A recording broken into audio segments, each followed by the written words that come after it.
Okay, welcome everyone to ANC 34G's regular meeting. We meet on the second and fourth Mondays of each month. I'm Randy Speck. I'm the chair of the commission. I represent ANC 34G03, and that's the single member district that includes the area essentially bounded by Nebraska and Nevada and Broad Branch. And we welcome all of you to our meeting tonight. We'll first begin by introducing the commissioners and begin with John. You want to start? I'm John Higgins. I'm the single member district for 02, which is Oregon to the east, Utah to the west, Nebraska to the south, and Moreland to the north. I'm a freshman commissioner this year, but I'm enjoying the job and hope we can be of service to the community. Connie? Hello, everyone. My name is Connie Chang. I am also a first-year commissioner, and my district is District 5, which is east on Connecticut, head over to Western, then down Broad Branch Road, and then it hooks a little bit on Legation when Nevada comes down and Chevy Chase Parkway comes down all the way to Gosselin. So thank you so much for showing up, everyone, and I'm here to serve. Lisa? Good evening, everyone. Thank you for joining us. My name is Lisa Gore, and I'm the commissioner for ANC 34G01, which serves all of Hawthorne and portions of Barnaby Wood. My territory is Western Avenue past Pinehurst Circle, parts of Tennyson Beach, and back up to Oregon from Beach over to Western. Okay, Chris? Chris Frombaluti. I'm a 13-year commissioner now.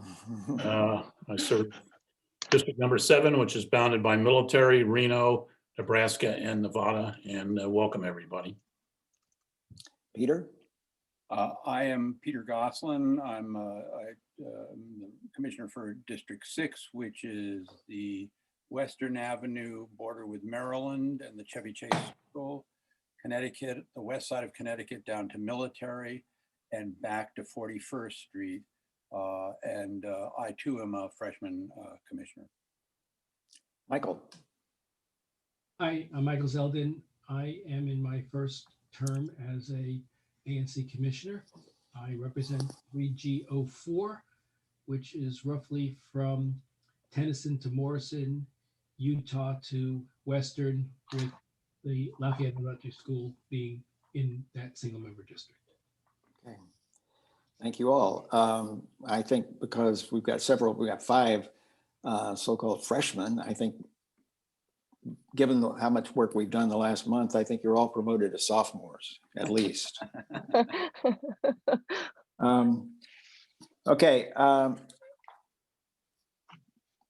Before we begin, let me just describe again the procedures that we're going to follow tonight. They're the procedures we've been following since April when we began to do virtual meetings.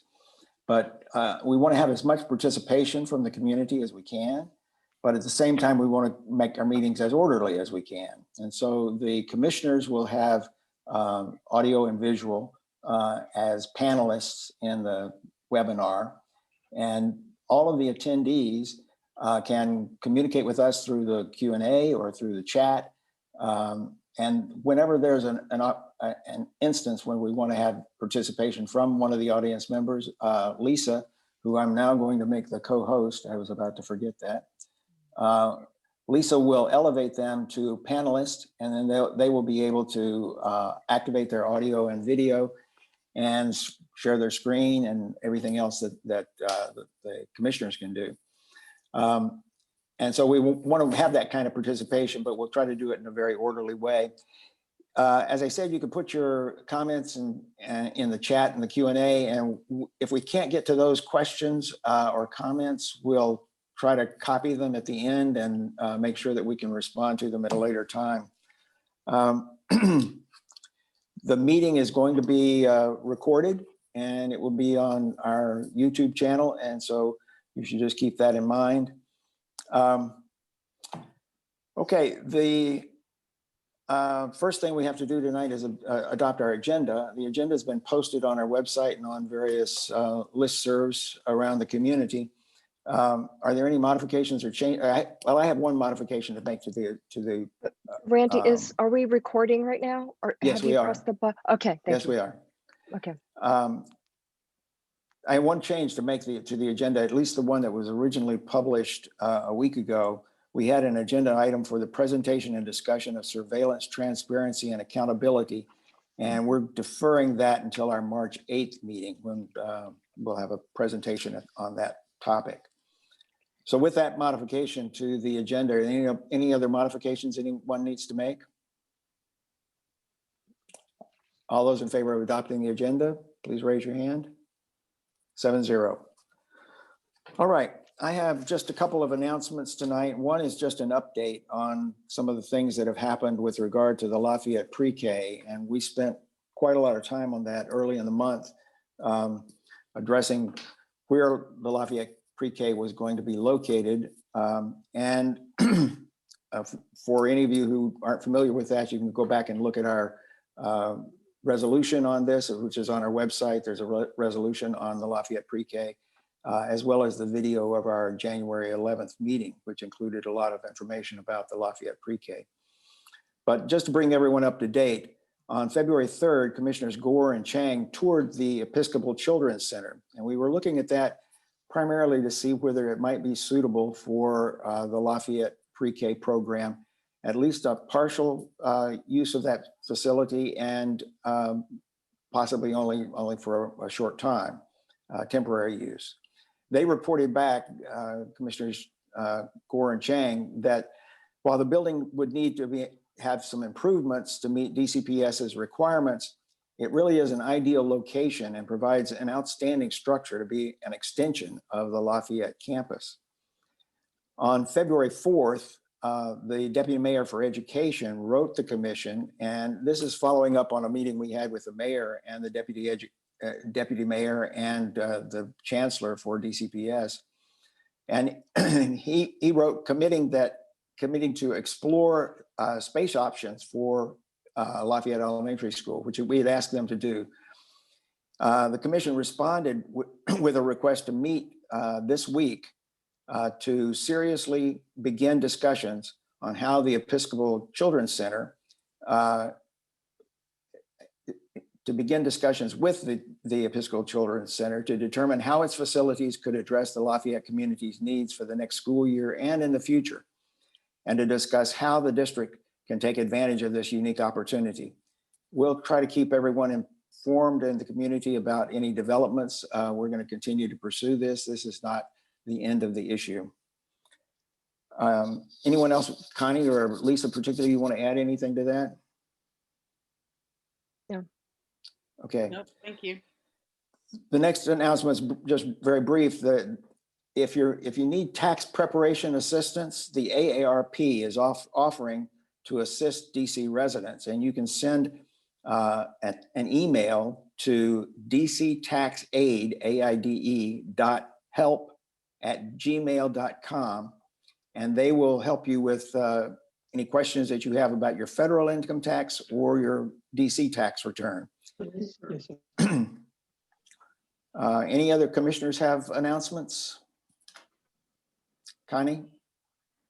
I just wanted to let everyone know that both Commissioner Gosselin and myself attended the first Community Advisory Committee meeting of the small area plan that's organized by the Office of Planning.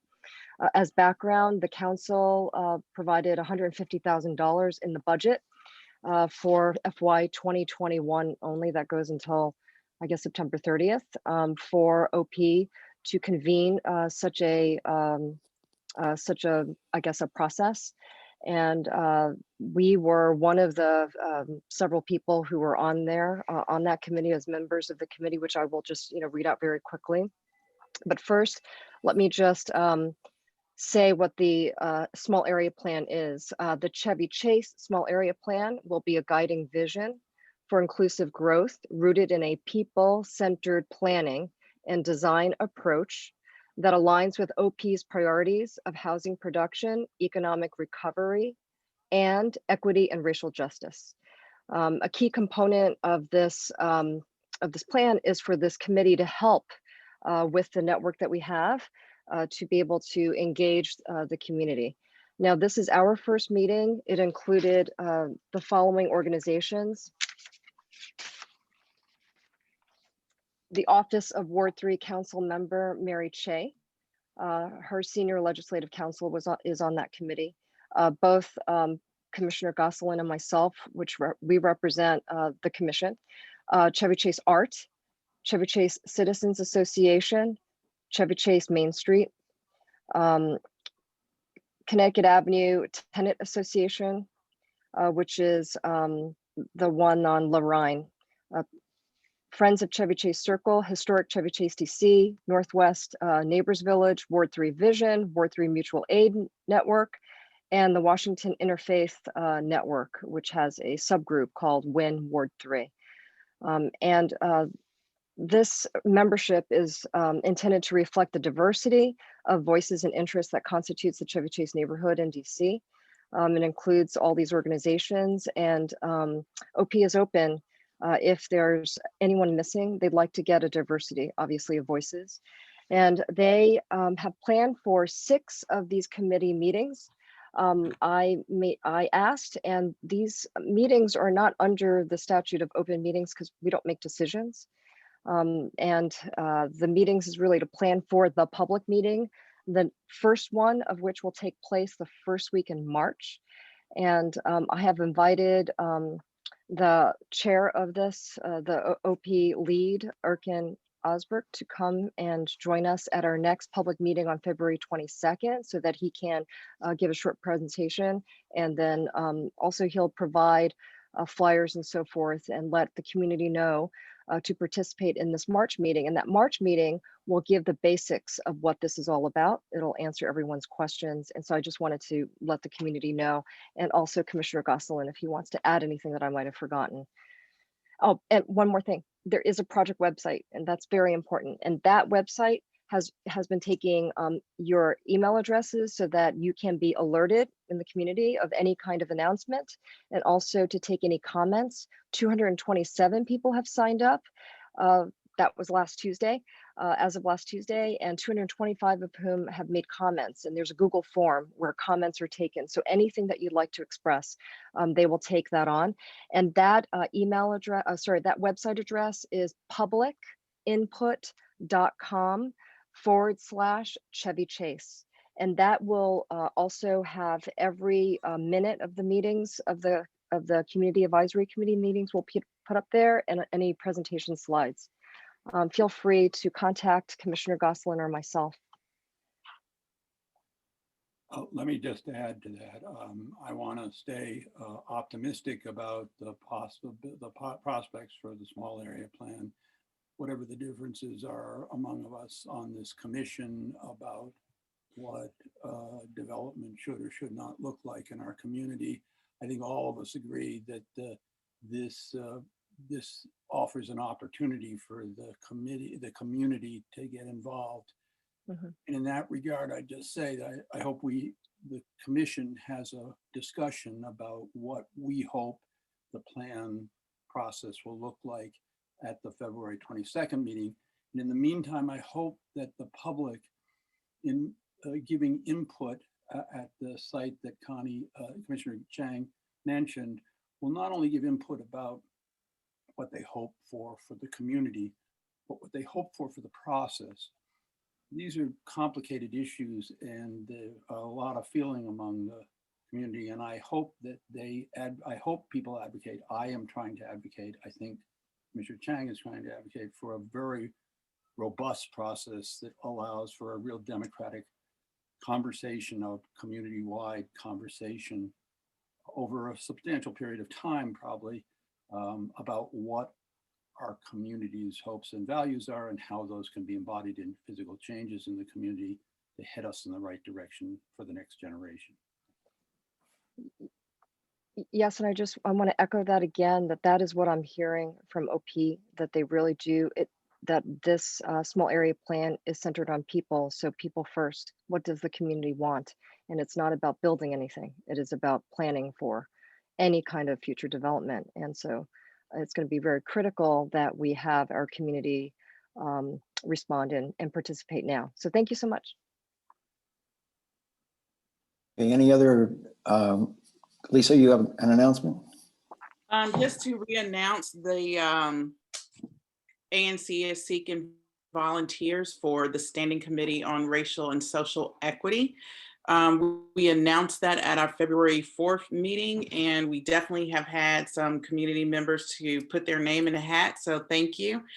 We're seeking nominations, or if you're interested, we'll take your interest through, I believe, March 21st.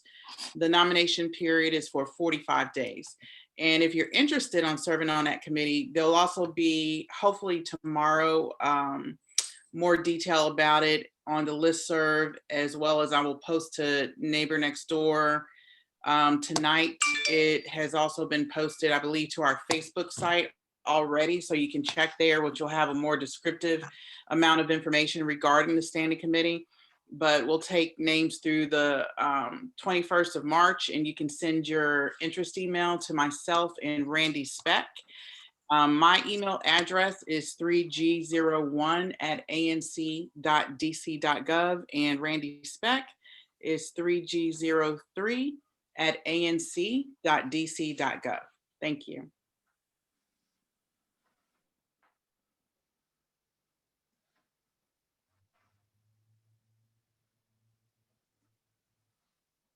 Chris, Michael, or John? Okay. All right. I've neglected to mention earlier that we'd like for all of the attendees to rename themselves so that they've have their full name, so that we can identify who it is that's out there and calling you by name. I noticed that there's a Q&A from Laura Phinizy, and Lisa, I think it probably, if Laura wants to make an announcement about this, this is about the lighting resolution that we passed on January 14th. And if Laura wants to Laura, why don't you raise your hand if you'd like to, that's good, okay. Laura, you've been promoted. Hi, can you hear me? Yes, we can. Okay, I'm not on a I'm not on a camera. Yeah, I just got an email earlier today from another citizen who's very active and informed about streetlight issues, who had written to Councilmember Che asking if the RFP had gone to the council, and if so, when were the hearings? And the response from Councilmember Che's legislative council was that it had not gone to the council yet. They were expecting it any time, but that they would probably likely hold a hearing on the public-private partnership aspect of the RFP, but not on the underlying color temperature type decisions DDOT is making and has made.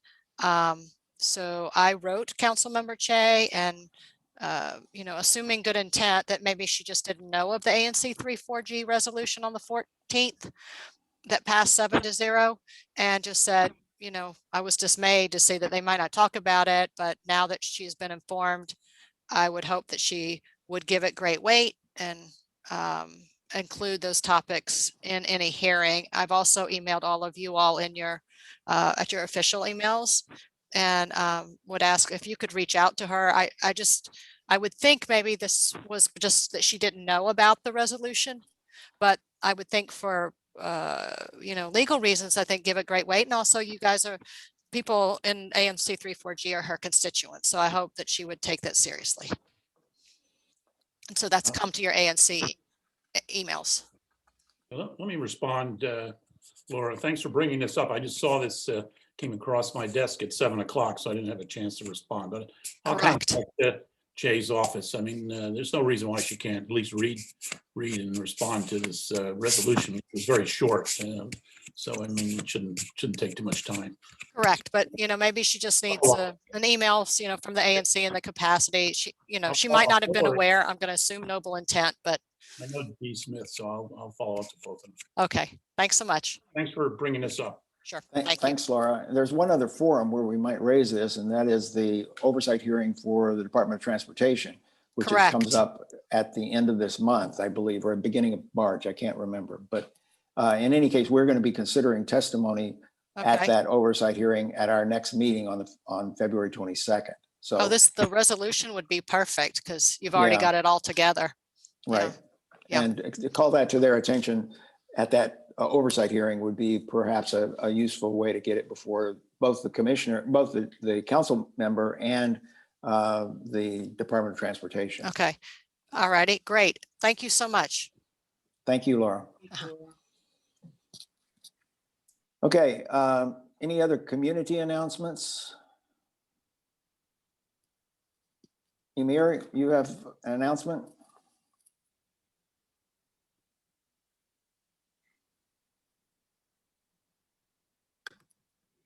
Hello, everyone. One sec, let me get my camera on. Hi, guys. My name is Emir Gur-Ravantab. I am 1.5 of the Ward 3 Mokers. My Ward 4 partner, Yamileth Escobar, couldn't be on today, so I'm here once again to provide a quick update, mostly regarding the vaccine distribution and a little bit of an update regarding unemployment. So as of last week, DCPS went back to school, and we're proud to announce that all the teachers who have been brought back for in-person have been offered the vaccine. And as of last week, 3,100 teachers have already received their first dose. By now, it's probably more than that.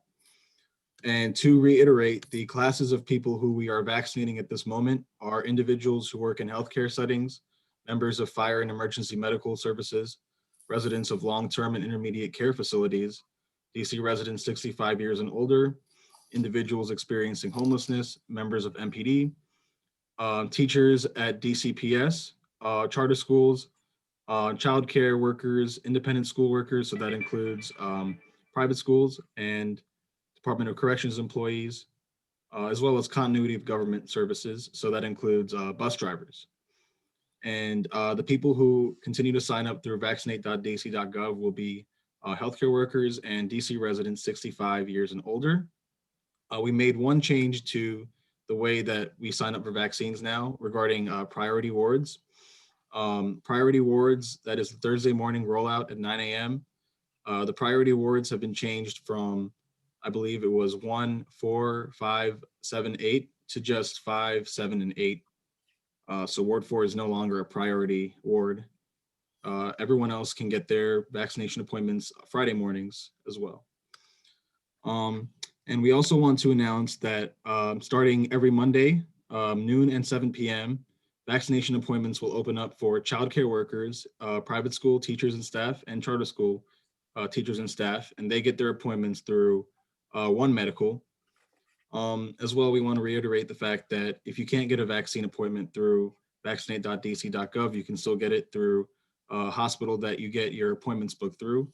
And we've asked the hospital partners, and they say that within the last 2 or 3 years, if you've been a patient at their hospital, you can try to sign up for the vaccine through their services. And moving on to unemployment, because today they announced some big unemployment changes. They have extended the federal pandemic unemployment compensation, the pandemic unemployment assistance, and pandemic emergency unemployment compensation programs, as well as adding the mixed earners unemployment compensation program. So they will be extended through March 13th. And to explain what these different services are, PUA, Pandemic Unemployment Assistance, is for individuals who are not eligible for traditional unemployment benefits. So self-employed workers, independent contractors, gig economy workers, and anyone who has exhausted their benefit eligibility under any other program, they're eligible for PUA, which is effective this week all the way through March 13th. If, as of March 13th, you have not exhausted your 11 weeks of PUA, you can still continue receiving it all the way through April 10th. PEUC, the Pandemic Emergency Unemployment Compensation, is it covers individuals who have exhausted all rights to traditional UI and provides 24 weeks of unemployment benefits. So that's before you get to PUA. And just like PUA, it's through March 13th, and if it's not exhausted by then, can be used up through April 10th. And FPUC, Federal Pandemic Unemployment Compensation, so that's the one we had last year through the summer, which had an extra $300 per week, and that will be starting again until March 13th. And the new one, Mixed Earners Unemployment Compensation, is a new program that will provide $100 weekly supplement to eligible individuals who have an annual self-employment income of at least $5,000 up through March 13th. And to be eligible, you have to have received at least $5,000 of self-employment income in the most recent taxable year. And thank you. Any questions? Let's see. There are two questions, Emir, in our Q&A. One is, will teachers who live in DC but teach in Maryland be able to get vaccines? If it's just teachers, no, they might have their vaccine through whichever county public school service, but it has to be either you're a DC resident 65 years and older, or you are an in-person teacher or staff at DCPS or a school inside DC. Okay, and then a second question is, why Ward 4 is no longer on the priority list? Thank you for that question.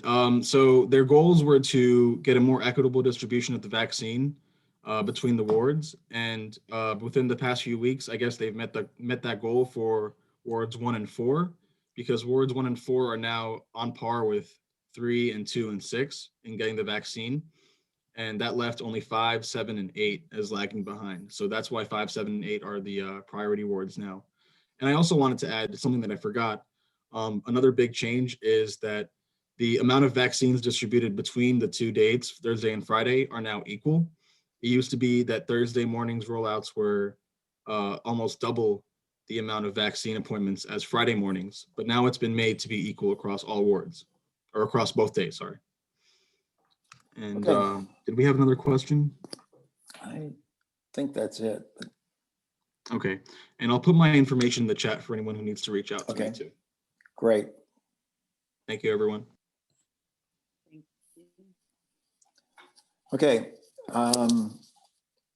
The first substantive item on our agenda is the discussion and possible vote on a public space permit application at 3600 Rittenhouse Street for a driveway, paving, lead walk with steps, retaining wall, and landscape. Let me just give 2 sentences to describe what the public space permit application process is for those who aren't familiar with it. I know some of the commissioners are new as well, but the Public Space Committee has to approve any construction that occurs within public space, and public space extends beyond just the edge of the street or even beyond the sidewalk. It includes often 12, 15, even more feet into what you may think is your private property, but is in fact public space. And they have to approve that, and the ANC is always asked to provide its views with regard to any application in our ANC. And so this one is in Connie's single member district. So Connie, you want to take it over? Yes, Randy basically gave the intro. It is a driveway. It's right on Nevada is the entrance to that driveway. I did take a look, and I spoke to David Landsman, who is on, is attending, as well as David White, who I have not met, but I spoke to him, via email. He is also on our Zoom call here, and both should be elevated as panelists and share the screen for the presentation. But they want to create this driveway that starts on Nevada, and then it goes down into the home, and they will give you the details of what that entails. So David Landsman is from CAS Engineering, and he's the person who met me on a snowy day, and David White is right down there, and he is the new owner of this property. And Lisa, I'm trying to share my screen here and it's saying disabled screen sharing.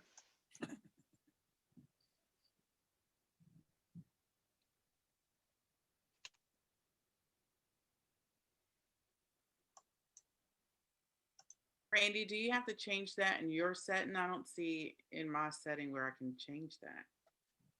Randy, we can't hear you. Yeah, you're on mute, Randy.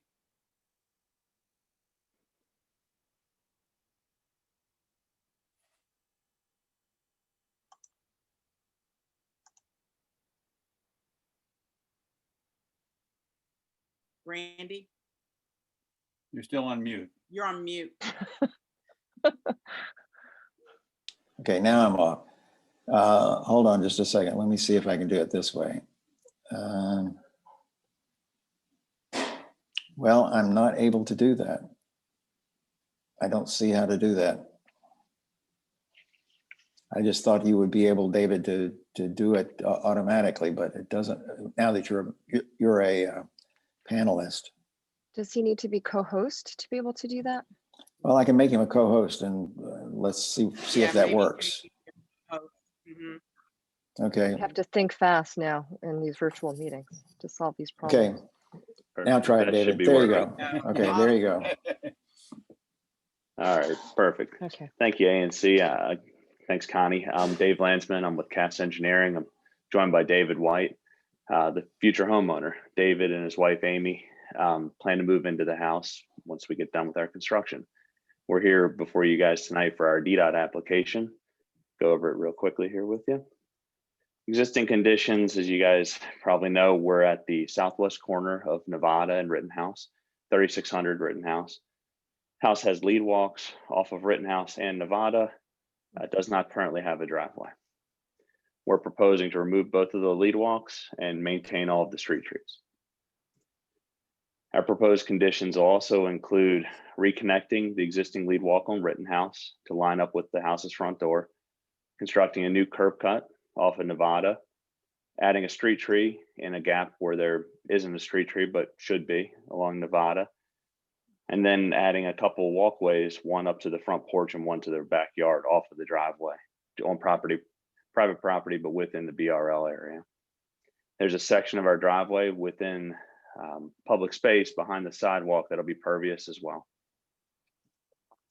Just a couple pictures. The top two are along Nevada, about in the location where the driveway would go. The lower two are on Rittenhouse, showing the lead walk that we'll be joining to and the large magnolia tree we intend to keep. So we're under review with DDOT for the driveway. We've got urban forestry approval, Office of Planning and Public Space Regulatory Division approval, IMP stormwater review approval, and utility approvals. And there's an aerial view to help put it in context, and we're happy to answer any questions or cover anything in more detail if you'd like.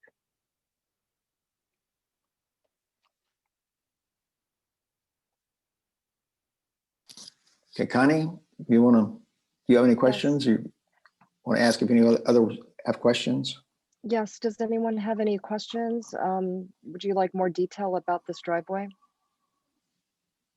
Michael, was it Michael who wanted to? Yeah, I'm happy to speak, but Lisa wants to speak too, so I'm happy to go second. Okay. I just wanted to go back to the tree canopy. You mentioned that you're preserving all the trees and there's a few new ones that'll be additional. Was that correct? So along Nevada, there's a gap where a street tree would have existed, but DC hasn't planted one. You know, they're typically every 30 to 40 feet, and there's a tree missing, I guess, essentially along there. So we're going to replace that tree as part of our work, and we're also planting 3 new trees along the back of the sidewalk to achieve some additional canopy along Nevada. On Rittenhouse, we're preserving the magnolia tree, and with that comes preservation area. So we're kind of staying away from it over there. Okay. Not planting any new trees, I guess, and they have street trees already on Rittenhouse. All right. Thank you. Michael? Yes, so, you've gotten, and you've spoken to the arborist for the new tree that you're gonna plant, that it's consistent with the type of trees that they want to plant around here? Yes, sir. They'll dictate the species for us. Yeah. You have choice, by the way. They don't have to dictate. If you ask them what types of trees are available, they'll give you a choice. We've found they often give 2 or 3 species that they're trying to reestablish in certain neighborhoods that they've found do well in street tree applications, but understood. I'm just saying for your benefit. Sure. So the question I have, because it's coming up with our testimony shortly, and it's a big issue around here, is will your driveway be a porous surface driveway? Yes, sir. Yes, sir. So the portion between our property line and the sidewalk will be a porous surface. It's cross-hatched. It's a little bit hard to see on the drawing, but it's that interior square that'll all be porous or permeable pavement. Right. And what's the part next to it, closer to the house? So the part closer to the house is going to be an impervious surface, and we're capturing it with a trench drain and taking it to our on-site stormwater management. Sort of a divide of how DOE has us handle stormwater. Okay. Thank you. Yes, sir. There's a question. Does any other commissioners have any questions? If not, there is a question in the chat addressed to David. Connie, I have a question. Oh, okay. Please go. Well, this is for you. Have there been any opponents to this project in a single member district? I asked David that question, and Mr. White, who's the owner, did speak to the resident right next to them on Nevada. And apparently there used to be a driveway there. Now, I've lived on Nevada for 22 years, and I don't remember that driveway myself, but there used to be a driveway, and they don't have any objection, but I don't know about the resident on the other side, and maybe that is something that Sure. Mr. White or Mr. Landsman can I'm let happy us to know. speak to that. So my neighbor on Rittenhouse Street is Tina Belfiore. Her mother is the property owner there, and they have no objections. And in fact, their written support expresses surprise that there wasn't a more traditional driveway at the house. The neighbor immediately next door to us on Nevada Avenue at 6004 Nevada Avenue also supports the driveway. He's the one who told us that there used to be one where you see like the double gate to the swimming pool area now.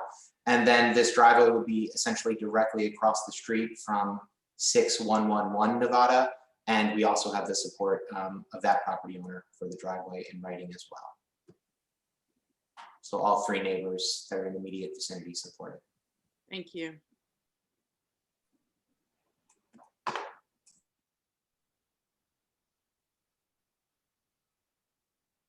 There is a question from on the chat about the easement. Is it 12 feet or 15 feet? That may be What referring to they're- the building restriction Is that line, I think building? is what, yeah, I Yeah. think that's what it's referring to.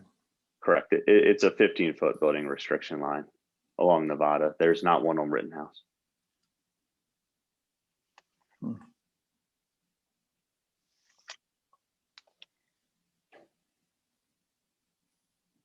Okay, If there are no questions, then I move to accept this public space, I guess, permit as is. I think it would, the With, formal, with the form of the motion should probably be that we support the support. Okay. public space application. Yes, well, let me amend. I move that we support this application for a public space permit to create this driveway. Is there a along second? Nevada Avenue. I can't see anybody but Connie. Just so like it is- everyone is raising their hands. Okay, Second. all those in favor, raise their hand. 7-0. Thank you, Okay, Commissioners. David, thank you very much. Yeah. And welcome you to the guys soon. neighborhood, David. Thank you guys. We are very excited.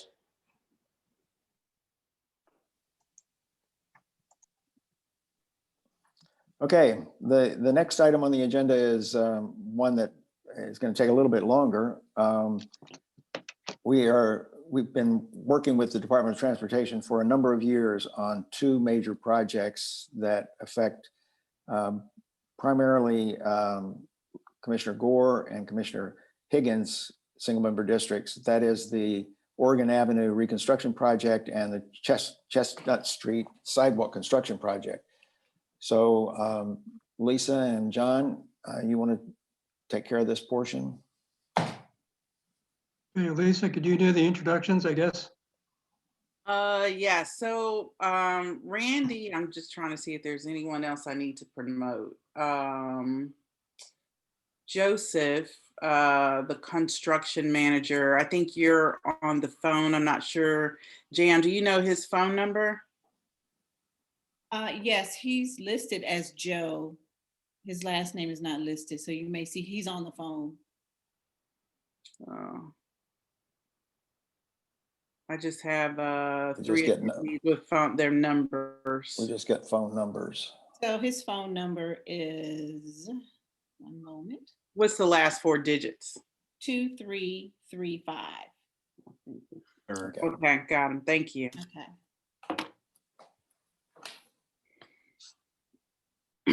Okay, so I asked first of all, thank you guys for coming to the meeting. We got this together fairly short order, so I appreciate your spontaneity and coming to talk to the community. The Oregon Avenue construction project has been going on for some time, and it borders my ANC district 3G01 and Commissioner Higgins. And I believe the majority of it in my area has been completed, and we're on probably phase 2 or so. There might be some things with phase 1 that are left over, but I've gotten definitely quite a few emails from the community about different aspects of that project. So I thought it was a good idea to have DDOT come and talk about it and just give us a status of where it is.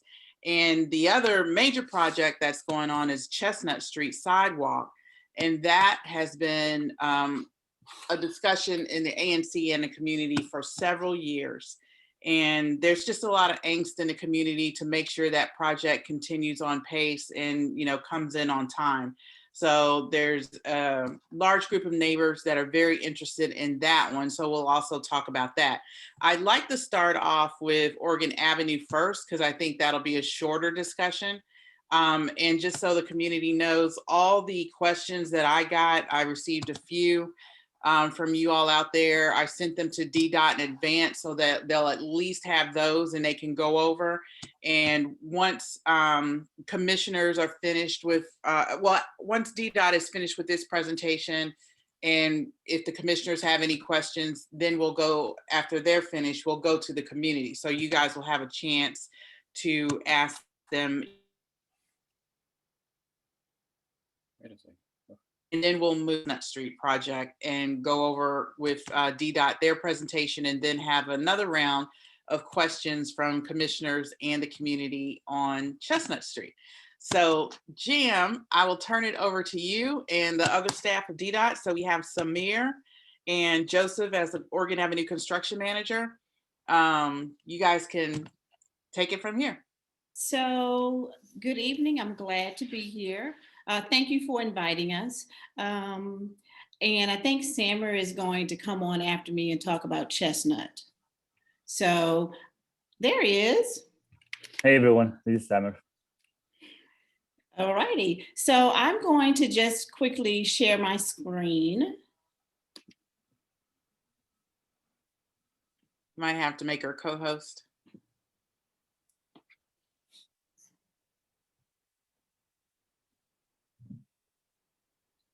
Randy, if you're speaking, you're on mute. Jam, you should be able to. Yeah, come you should be able to share your screen now. Okay. And just for the audience, if you have any questions while they are going through their presentation, please put it in a Q&A. And that way they can see them and ask them, and we'll make sure that they're answered. Okay. I'm taking you directly to our Oregon Avenue website. This is our community website. And on here, as you'll see, we update this with construction photos, construction notices, traffic advisories, travel notifications, and everything, as much information as we can disclose and include. It's included here on our website. And as Commissioner Gore mentioned, we are 99% complete in phase 1. And I hope you all have had an opportunity to drive down there, take a look at the improvement on the sidewalks. I myself, I'm in love with it. I think it's such an enhancement to the community, and we see people walking all the time. And just here you can see the before and after photos of phase 1 and where we're progressing and moving on to phase 2 and 3. And at this time we are currently working on phase 2, which runs from Military to Rittenhouse.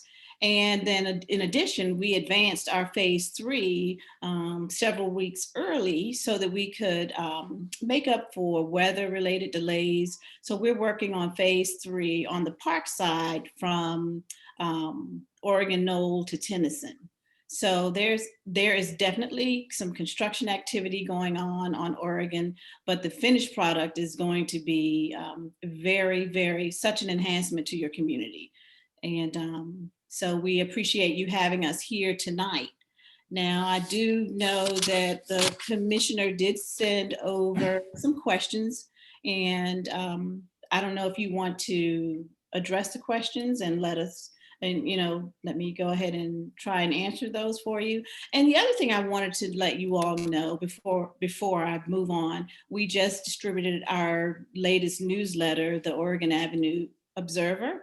And this newsletter is complete with information on construction updates, travel advisories, a safety enhancement section. We also add content from our contributors like DC Plug. So this newsletter contains helpful information, and we distribute it through the community currently now by way of email. In the past, we used to do this door-to-door distribution with this. So, but we're happy to be able to get this out here, and then you'll be able to go directly to the website from the newsletter. So I'll go ahead and turn it back over to you, Commissioner, and your questions. Okay, one of the questions I got, if you could explain a little bit about the upkeep of the bioretention cells. So there's some concern about debris collecting in them and leaf debris, trash debris. What's the short and long-term plan for actually maintaining those? I mean, is the district going to do maintenance on those? Yes, that is a district. The district will maintain the bioretention cells. So, and I know you mentioned that it looked like there weren't any plantings in there. The plantings in the current cells are new, we do. And by the time that they are the next season or the next 2 seasons, it will be completely grown in. So it won't look quite as bare and sparse as it looks now. Okay. So have all the plant materials been planted, or is it still some planting to be done, or is it the planting pretty much complete? We're probably 90%, 95% complete in phase 1. There may be a few items or a few plantings that will have to be replaced. It may not have made it through the winter. Of course, those will be replaced. But it is designed by the engineers to completely fill in that space. Who would be the point of contact on those plantings, or if there's debris, would that be a 311 request? Yes. Okay. And if there's something specific, maybe there's something going on in front of a stakeholder's home, I'd be happy to go ahead and have them reach out to me through the website, and we can direct them to the right person in the right department. Okay. John, you had your hand. Yeah, on the retention cells, I'm a resident of Knollwood, and nothing has begun directly in front of Knollwood as yet, although there is construction both below and above us. I think there's some water pipes being replaced on north of Tennyson, and then south of Nebraska, they're doing some work. But so far, nothing has started in terms of turning the dirt over on the park in front of Knollwood. Some of our residents are concerned as they look around the neighborhood that some of these retention cells don't seem to be maintained very well. And so we want to make sure that we have a good maintenance and for whatever cells are placed in front of Knollwood. And also some of our residents were thinking, would it be possible in the future for any residents here to kind of adopt a retention cell and assist the city in maintaining them? Actually, That's a very good question, and I've presented that to DDOT as well. I have talked to some stakeholders in reference to adopting several of the cells, and I think that's great. It is always a wonderful idea to have the community involved, engaged, and taking ownership, if you would say. So we will definitely present that as an option. Okay. As long as I'm here, do you have any time to, I've been looking at the website for the 3-week advanced plan. And at least the site now has mentions of various projects within phase 3, but most of the timetables are open. Do you have any idea as to when that section between Tennyson and Nebraska, they will start construction? We are dealing with some weather-related delays. So I probably could defer over to Joe if he's on the call, if his microphone is open. He may be able to give you some more details in reference to that section of construction.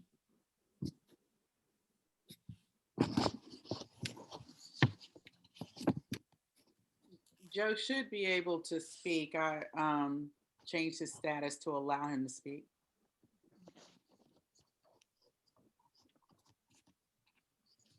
If he isn't, I tell you what, I can reach out to you directly, and as we get closer to that, we will reach out to you and give you some more details. And of course, we also do distribution in the community. And for your community, we were working with Paul Bricker? as well as Paul Harristy, but Yes. I don't believe he's there. Paul Harristy is not no longer associated with Nolan. Okay, so I'll reach out to Paul Brickner and give him some details as we move closer to your section. Okay, we have some others related to it directly in front of here. I don't know if we need to take up time tonight, as long as we can be in touch with you as some of these projects go along. One thing Colonel Bricker was interested in is, because we need emergency vehicle access here, we want to make sure that emergency vehicles will be able to get up our main driveway called Lindsay Drive. Mm-hmm. And you have on the website today a notice that you gave to the people just below us, for the residents below Nebraska, that they would all have access to their homes by virtue of steel plates that will be placed in front of their driveways. So we're hoping there'll be a similar access mechanism for Knollwood. Do you have any details on that? Absolutely. There will always be access to Knollwood. And if there's something, if management needs a meeting for further discussion in reference to that, we'll be glad to accommodate that. But there will always be, and we've already gone over the plans with Paul Brickner as well. There'll always be access for emergency vehicles to get in and out of Knollwood. Okay, Lisa, maybe I'll just go down the list if I can, just a few more and Sure. get those taken care of. We're also concerned about the street lighting as a project. Are there any details as to what that lighting will be? I don't have that information. It wasn't provided earlier, so I couldn't give the information or do the research on it and be prepared for that, but I'll definitely be able to reach back out to you in reference to it. Okay. Yeah, one thing about access, if we ever need to do something in the middle of the night, whatever, is there a 24/7 contact person at DDOT we can? That would be me.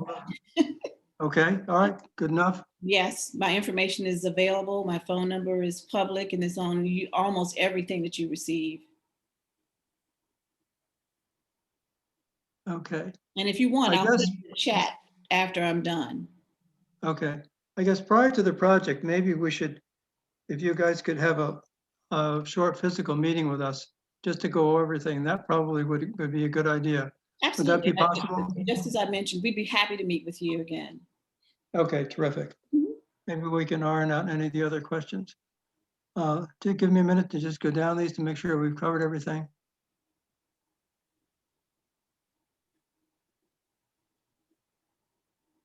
Joe Oh, the said, one that- about, really quick, Joe says that he's on pause for some odd reason he can't get through. But he did say that we plan to be in your, on your stretch of Oregon Avenue in April. So we'll have In plenty of time to meet in advance. oh, that's good. Okay. Lisa, there are a couple other questions here, which might have come from your neighborhood. Yes, About tree boxes, so forth. yes, and Okay, I think I'm pretty much done. So you want to take over with your questions? sure. Randy, I think you had a question. You had your hand up. No, I was just going to repeat one of the questions that's in the chat about the purpose of the retention cells. Just if Jam wants to describe that. I can't see the chat right now because my screen is up, but is it just wondering what the bioretention cells? What the purpose of the bioretention cells is. Okay, it is the bioretention cells repurpose stormwater and rainwater. It also serves as a mechanism to capture waste and debris and trash before it gets to the larger bodies of water. So that's what they're designed for. And in specifically in this community, you've had quite a bit of flooding. We hope to mitigate that with our bioretention cells and the reconstruction.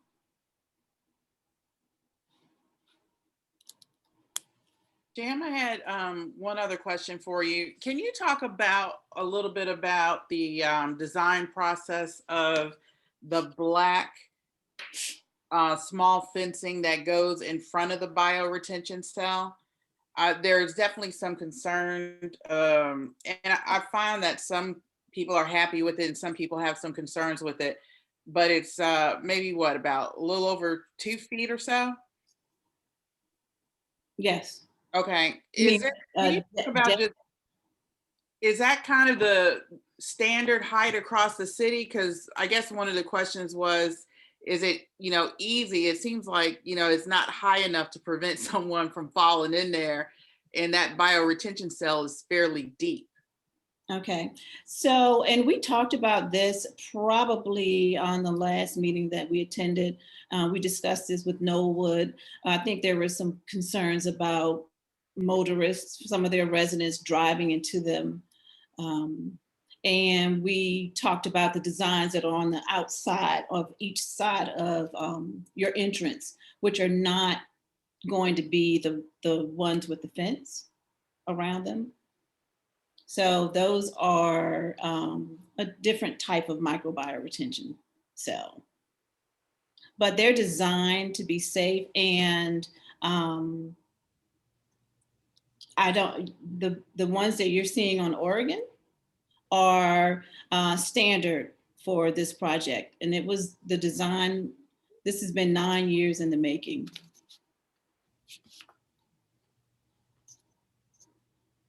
Okay. Do any other commissioners have any questions on the Oregon Avenue project?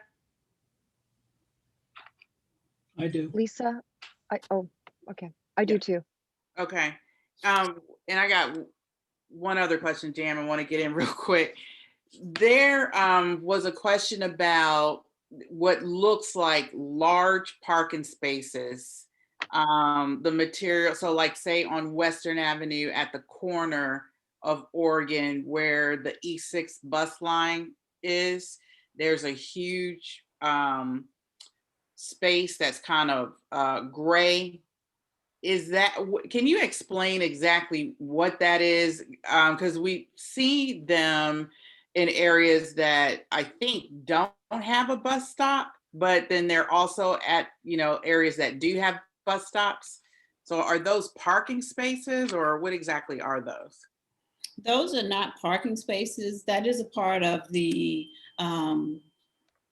flooding and it is a part of the stormwater management system underneath there. As you can, if you're riding over, you see it is porous, and it does allow for stormwater management. It is not a parking space. It is not, definitely, you won't see our crew parking there. Okay, because we have definitely had along Western, and it has cleared up since that construction has been completed. But I do think, people are using that as parking spaces. I think the community is probably confused with what it is because people that are parking along that section of Western, that is exactly where they're parking. So would you say that those are guests to neighbors who live on either side? I think so. And I think there are also definitely some construction vehicles. I don't know if they were part of the project that was going on, or maybe one of the residents was having construction at their house. Could be. And as opposed to parking on Oregon, maybe they parked right there on Western. But for a while there, it was really getting busy and backed up with vehicles. Okay, I know that our crew is not parking there, and it's not designed for parking space. It's part of stormwater management. Okay. All right. Okay. Connie, did you want to go next? I was just going to ask a question about maintenance schedules. Is that posted somewhere so that anyone who is interested in whether or not something has been maintained knows it's coming up? It's sort of like those elevators that you go in and they have that little certificate. Is that available on the website? It's not on the Oregon Avenue website, but the maintenance schedule for the city probably is on the DDOT website. I will reach out to them and see if I can get that for you.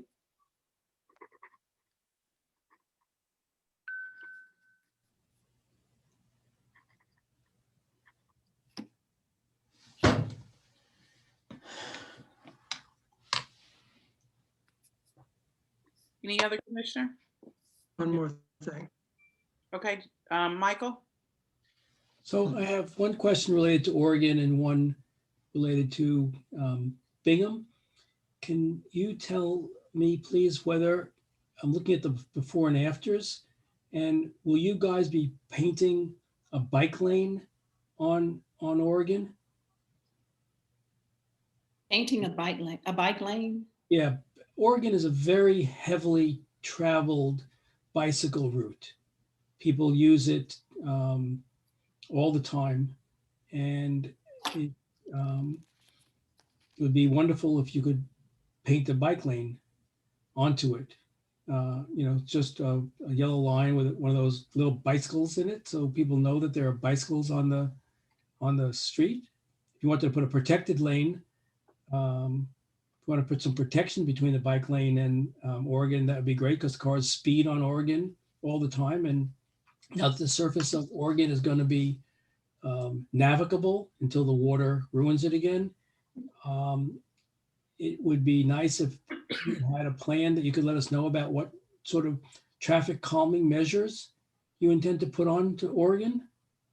So with respect to Oregon, I'd like to know what the traffic calming measure plan is, because cars go much too fast on Oregon. And second, can you let me know whether or not it's possible to put painted line to let cars know that bicyclists travel on this street? Okay, well, certainly you know that I can't make the decision on painting lines, but I can certainly take this back to DDOT and have them maybe address that for you. But have you gone down phase one? Have you driven down phase one since the new sidewalks are in? No. Oh, wow, you have to take a ride down there. It's quite amazing. And as you can see from our website, there's ample room for cyclists as well as pedestrians at this point. Well, DC law is that you're not supposed to ride bicycles on sidewalks. No, but the street has been widened too. So well, if the street is widened enough to accommodate a bicycle, then they should paint a bicycle lane onto it so cars are aware that bicyclists travel on this street. It'll be much safer for everybody. Okay, I tell you what, I'm making a note. I'll be glad to take it back to DDOT. That'd be wonderful. And if you could also take a note back to ask them what sort of traffic calming measures they intend to consider for Oregon because of the rate of speed that cars travel on Oregon. I mean, it took us years, for example, to get a stop sign where Tennyson hits Oregon, where people cross into the park. it took several near misses of children crossing the street as cars flew up the hill from Oregon Knolls over the crest to Tennyson, and that took years. Luckily, no one was hit, and I'm hoping that this doesn't take years also to slow traffic down on Oregon. So if you could ask about that, I would very much appreciate it. Absolutely. Thank you. And then the last question is, what's the thinking around Bingham?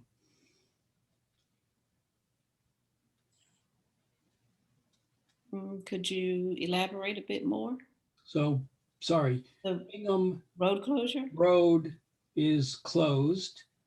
It sort of looks like you'd need a moon rover vehicle to travel on it. Michael, I know about that, yeah, and it's not really a, it's not a DDOT responsibility. DC Water, I think. Right. DC Water. No, but the road is closed because of the Oregon Avenue construction, and so. No, it's actually closed because of a construction that was done by DC Water some time ago. And they have been working with the National Park Service, which owns the property, owns Bingham Drive, to get approval for reconstruction. Okay. They were supposed to have had the design completed, well, a year ago. They did not get it approved. It is now completed, but they are waiting for the final approval from the National Park Service. I communicated with the National Park Service as well and asked them to expedite it. That hopefully is going to get started in the spring when they can again have access to asphalt. But the real problem is it's just been a very difficult problem between DC Water and I think the Department of Energy and Environment as well, and the National Park Service, in trying to come up with the correct design for that repair. But the repair work has to be done by DC Water. They're paying for it, not DDOT. Okay, then. Thank you, Commissioner Speck. Thank you very much, Randy. So DDOT, you don't need to get back to me on that. Thank you so much. Any more commissioners have questions? John, go on. Just one thing. I actually this fall I did go and I got out of my car and did a walkthrough for a couple of blocks on the part that is now finished, and it was quite well along at that point. And I thought the retention cells and the sidewalk looked very good. It was looked like it was a very well designed project. So I hope that will all continue through the rest. Thank you to our team. It is a great enhancement to the community. So we do want to thank the residents for being patient with us while we're constructing and reconstructing this project. We know it is an inconvenience, so we do thank you for working with us. You're welcome. Okay, I'd like to go on and see if there's anyone in the community that has questions for Oregon before we proceed with Chestnut.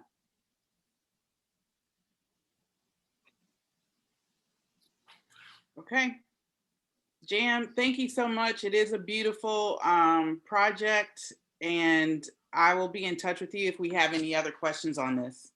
Thank you so much for having us. Okay. Thank you, Jam. Okay. Thank you. Right. Thank you. Samir, I think you are up next for Chestnut Street. Yes. Okay. Okay, hi, good evening, everyone. Let me share my screen first and then. Thank you. No problem.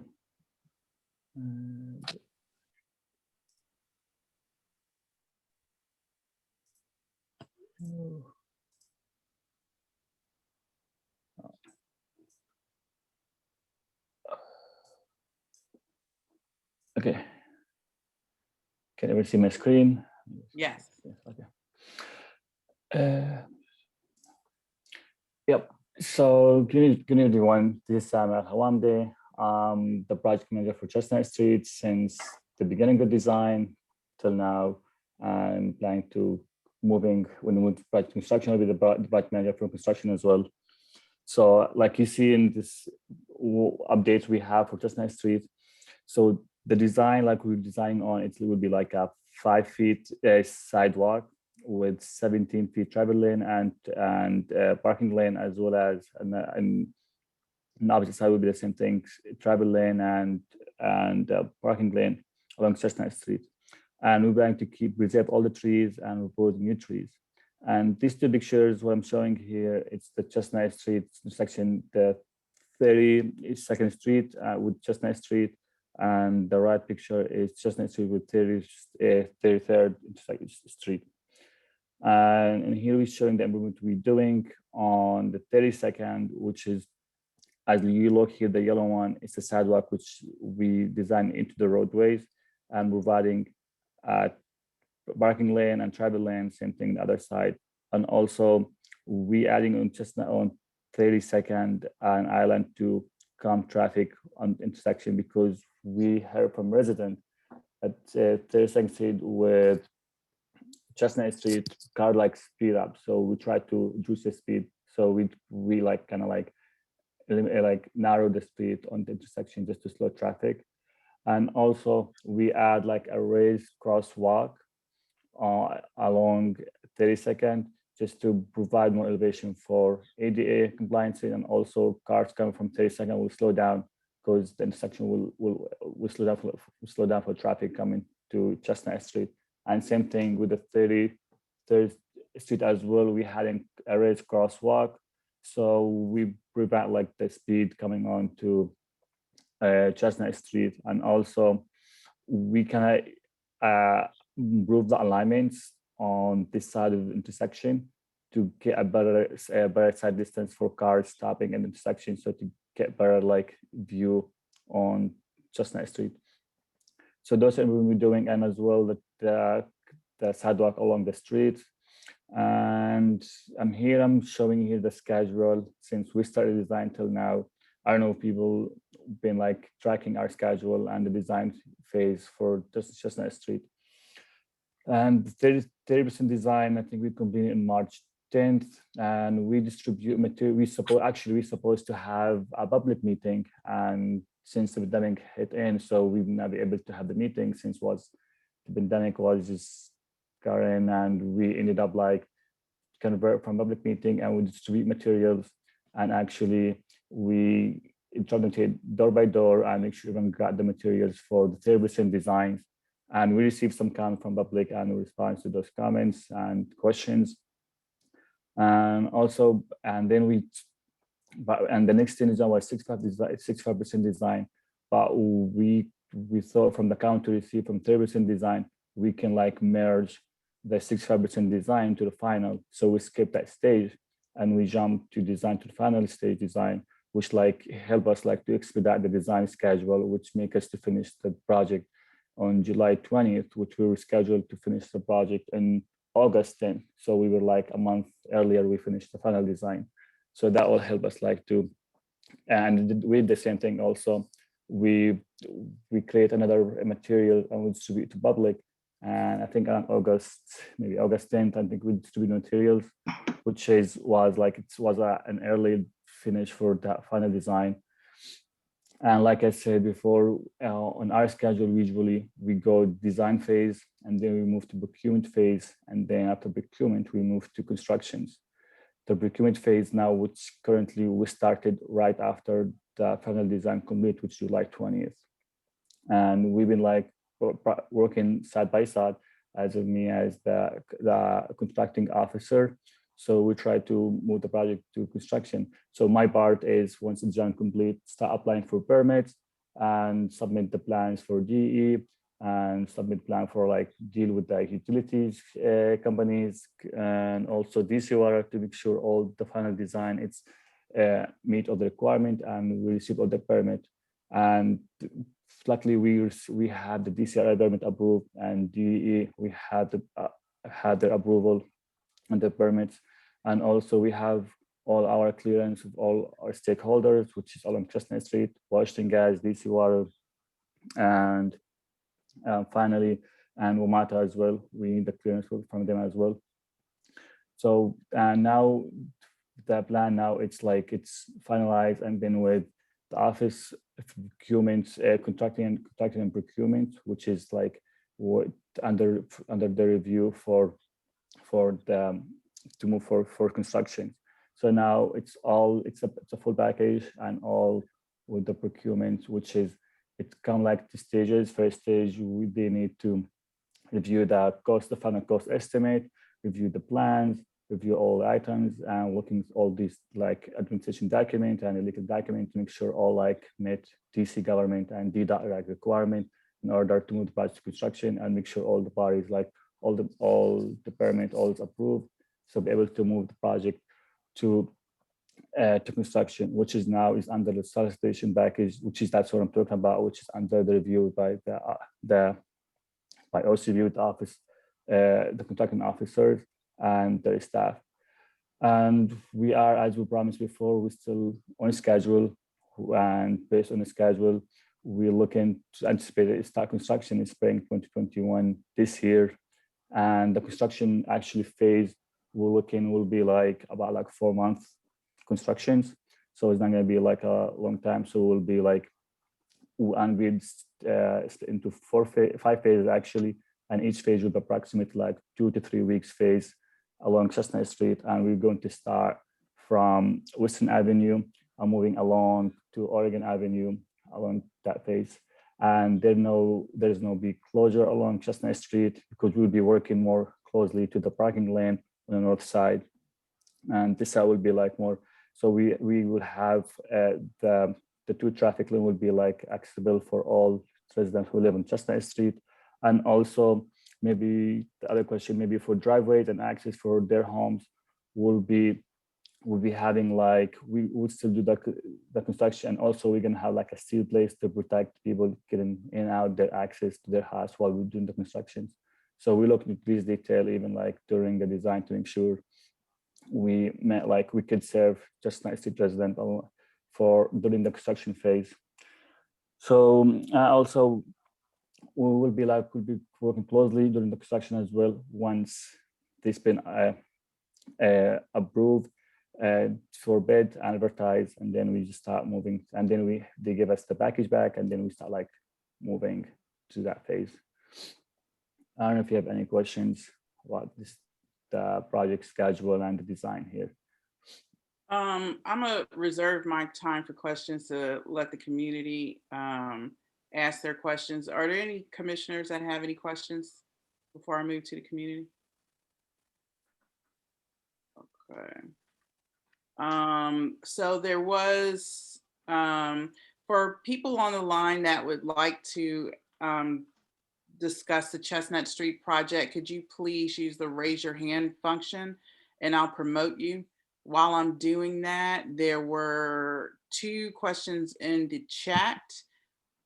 Is it possible that, Samir, we could get your slides so that could be shared with the community? Yeah, sure, no problem. Okay, can you email them, and then what I'll try to do is work with Randy and see if maybe we could post them on our website. Yeah, sure, you can do that. And actually, we've been like distributing this stuff during the design phase for all, but we could share this slide as well. Anything you guys want, we could share them. Okay. Sure. Yeah, I definitely recognize some of it from different, parts of the material that's online, but the one slide might be helpful for them. Oh, sure, no problem. Okay, and then the other question in the chat is, what is a planned route for the construction trucks? What road will they be using? So heavy construction vehicle traffic is prohibited on neighborhood streets. Can you talk about that process?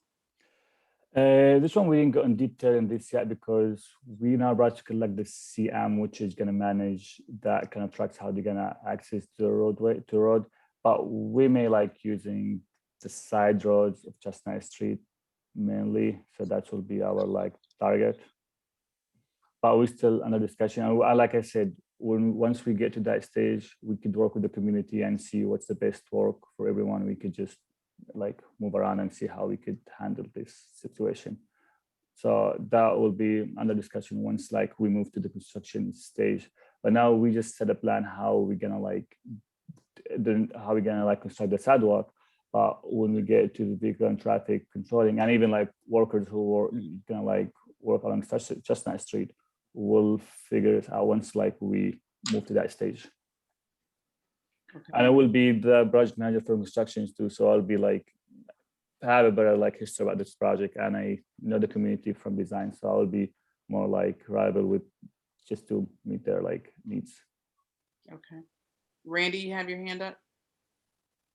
Yes, will there be a construction traffic plan that will be approved before the construction begins? I know, and some of the projects, other projects that have occurred in our community, we've had especially for a big construction project like this, there's a traffic control plan, essentially the contractor prepares. Is there going to be something like that here? Yeah, we have one already in design, design approved. Already we share it with the community. Actually, yeah, we already have it, and it's already like part of the final design. That's done already, like we have already like designed, and we shared it with the community. I'm happy to share it again if you guys want to take a look, and if you have any comments, let us know. That would be useful. Thank yeah, you, sure. Samir. Sure, no problem. And Samir, I think I have actually a copy of that. It hasn't been any changes to it? Not really, because we don't have any comments and we kept it the same for now. But once we move to construction, like I said, that can be like revised based on like the resident needs and how been used. And actually, mostly it's going to be like Jersey barriers along the north side and opening across the houses. That's will be, and like a steel, maybe a steel plates on the axis in case if we're doing any concrete work or any sidewalk work along the axis, we will have like the steel plates. And also one more thing, for each driveways and each axis, we're matching the same materials those house has. For example, if the concrete, if it's like stone will be stone, if it's asphalt will be asphalt. So all driveway will be matching their axis. So I forgot to mention that too.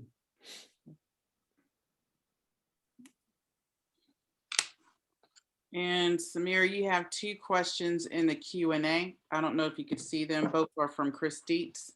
Let me see. Can you share your slide? Okay. Oh, okay. When will DDOT begin to communicate coming construction to the community? Flyers, meeting, etc. Will be after we start. The solicitation will be approved by the office procurement, the office of conducting procurement. Once they approved it, and we advertise when we put the bid and advertise for construction, we're gonna have like a pre-construction like public meeting. Hopefully, if we go back normal, so we have a normal public meeting. If not, will be like we're gonna host it like virtually. But we're gonna have a meeting, and we're gonna expect to get flyers for the meetings and prepare people for construction. And that will be a month before we start construction. So that will be like when we start doing like advertise and showing we come to the community just to let them know we're coming down to start the constructions. And the next question is the budget for the project? Oh, is the budget for the project confirmed and no subject to amendment by DDOT? Yes, the budget is confirmed, and we by this actually it's we get money to it's the local fund and was approved by the mayor this year, and we had the money. It's in account and ready to start. It's just all we're waiting for. It's the package to be approved. Once approved, we'll move faster. And Samir, let me ask you one question on the Sure. procurement.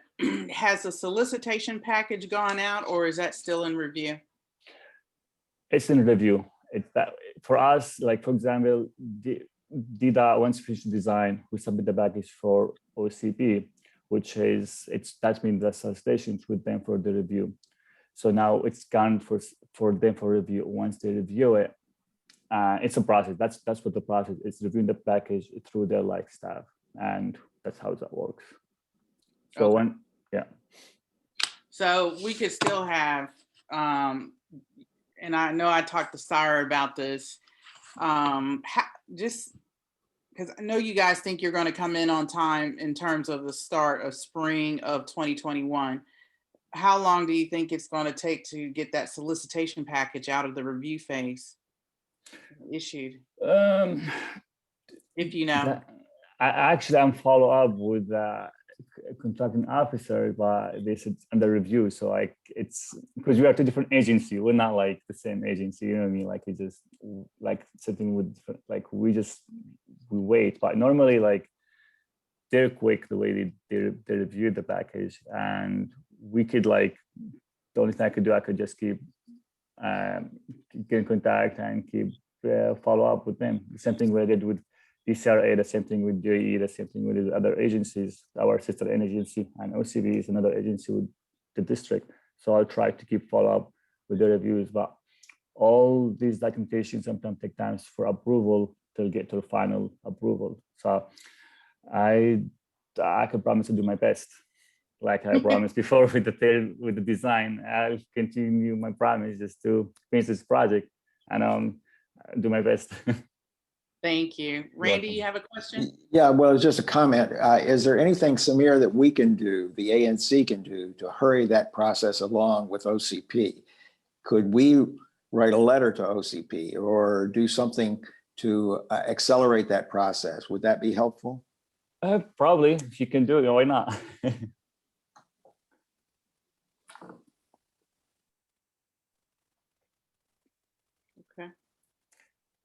If you make it about priorities, yeah, I think that would be helpful. And if you guys could help on your side, that would be beneficial for us too. Okay. Any other questions from the community or commissioners? Okay, Samir, you are off the hook for now. Okay, thank you. Thank you, Samir. so We will much. see you later, though. Okay, I'll be around. Don't worry, I'll be around. Thank you, Samir. We You're really welcome. appreciate it. Thanks, Okay. Jam, and everybody Thanks. from the DDOT team. We'll be in touch on this. Thank you. Thanks, Thank you everyone. for having us. Yes, Thanks. thank you. Thank you, Thanks. Jam.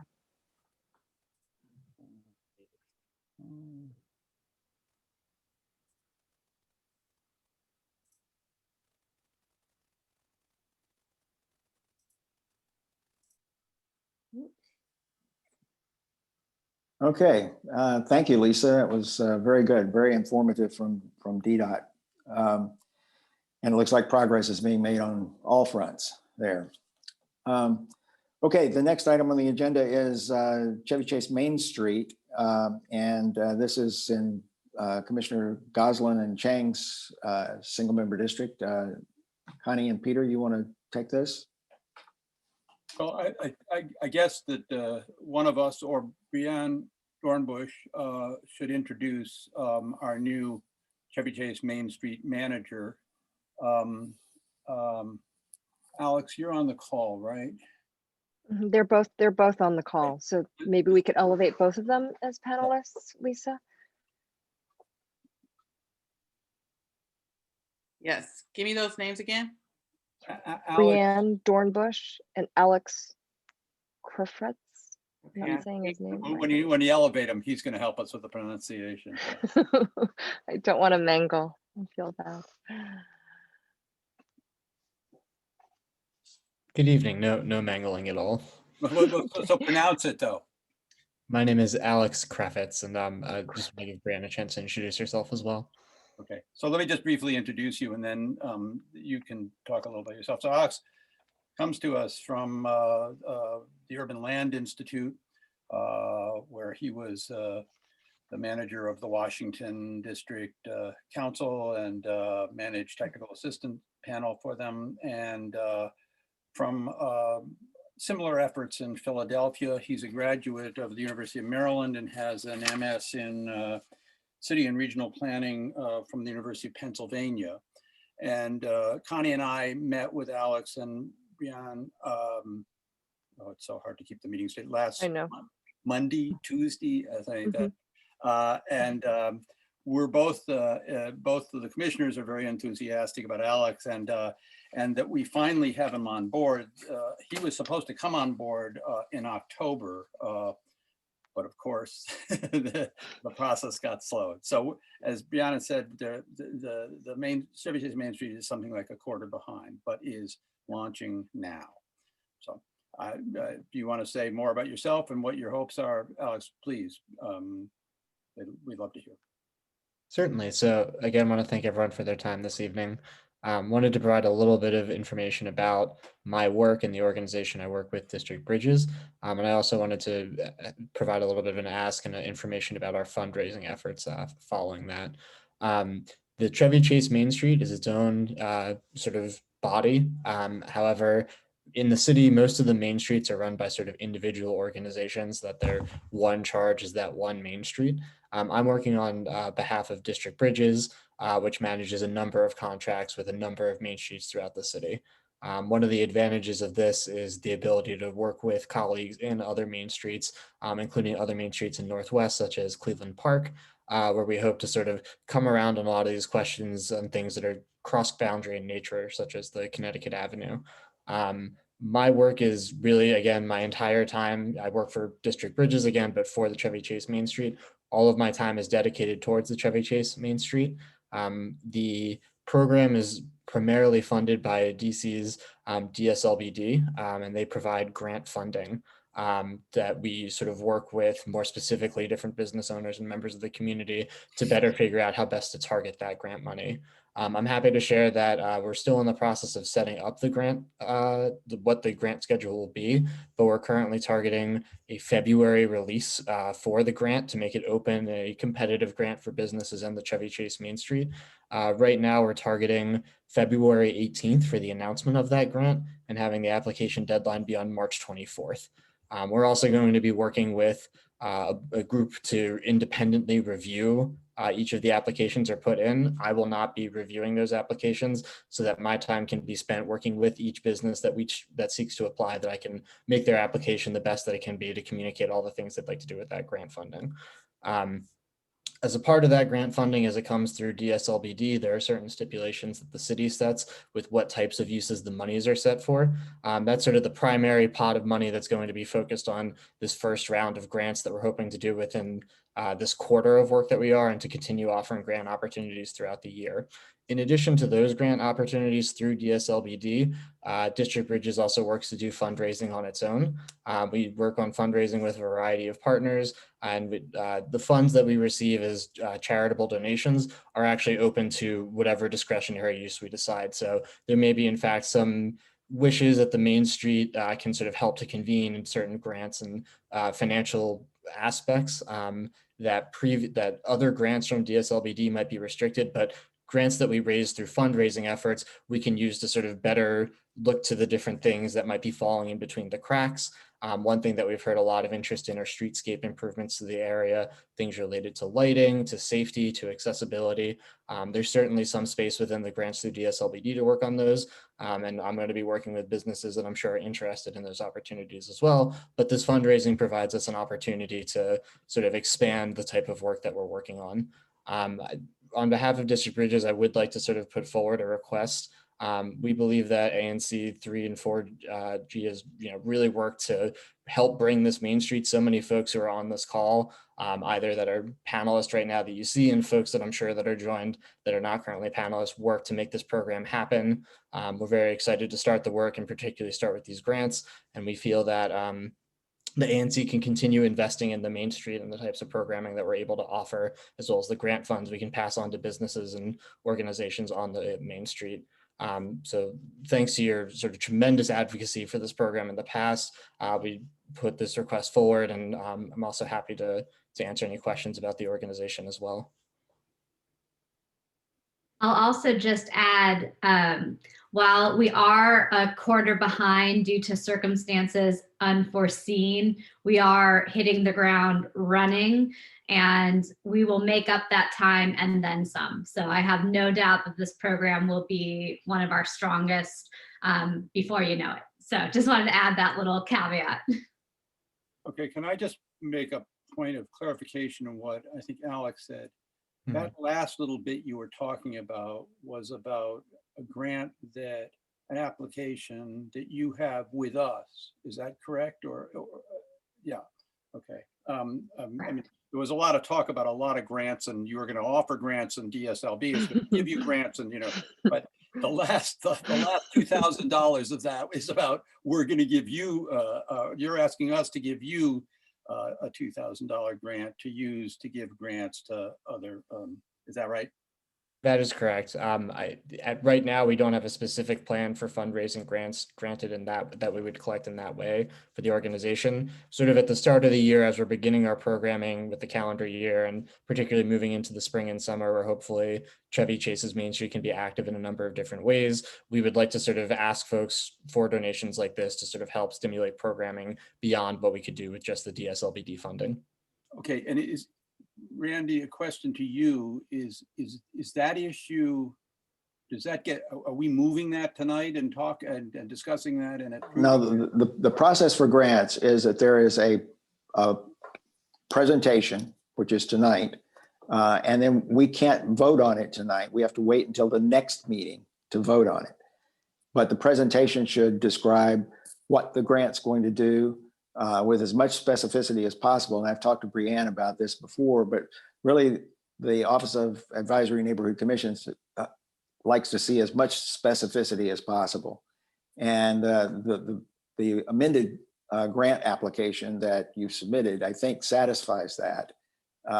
It does specifically say that the money will be used for this first round of grants, essentially, to jumpstart the process. And given the impact of COVID-19 on our local businesses, I think that's really important to do, to get the money to them as quickly as possible. So that, I think, is a very valid cause, valid use for the money. I would just emphasize that there are a couple of other stipulations to the grant, and this is required, I think, by statute. But there are at least regulations from the Office of the Advisory Neighborhood Commission. You have to report back to us within 90 days on how the money has been spent. And the more documentation you can give us about that, the better. They also even like photos. If you can give photos and say, here's where the money went. This is how it was spent. That's always very useful. But I think I think Main Street is going to be a great addition for our neighborhood, and something that the ANC, I think, has supported when you were making the original proposal for the Chevy Chase Main Street. And I think at that time we indicated we certainly would be considering possible grants to the Main Street as you got up and running. So to answer your question, Peter, tonight is just for the presentation. We have to vote on it at the next meeting. Okay. Connie has her hand up.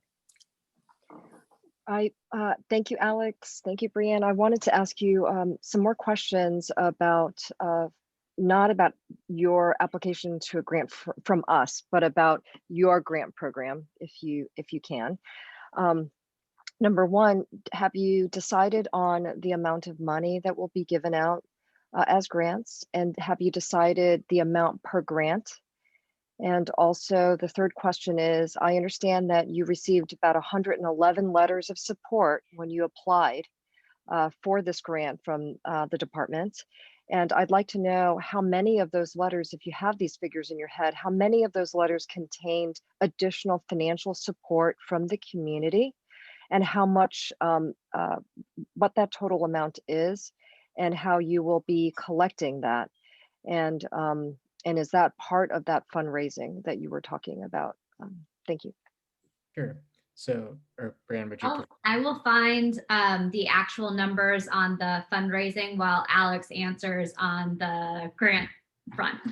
Certainly. So for this first round of grants, we're seeking to distribute about $40,000 through up to 10 grants that are up to $4,000. Part of the interest with this is also that by proxy of sort of doing a little bit of research into the number of businesses, we're hopeful that this first grant opportunity will be able to reach about 20% of businesses on the Main Street. Again, this is for this application period be within this quarter.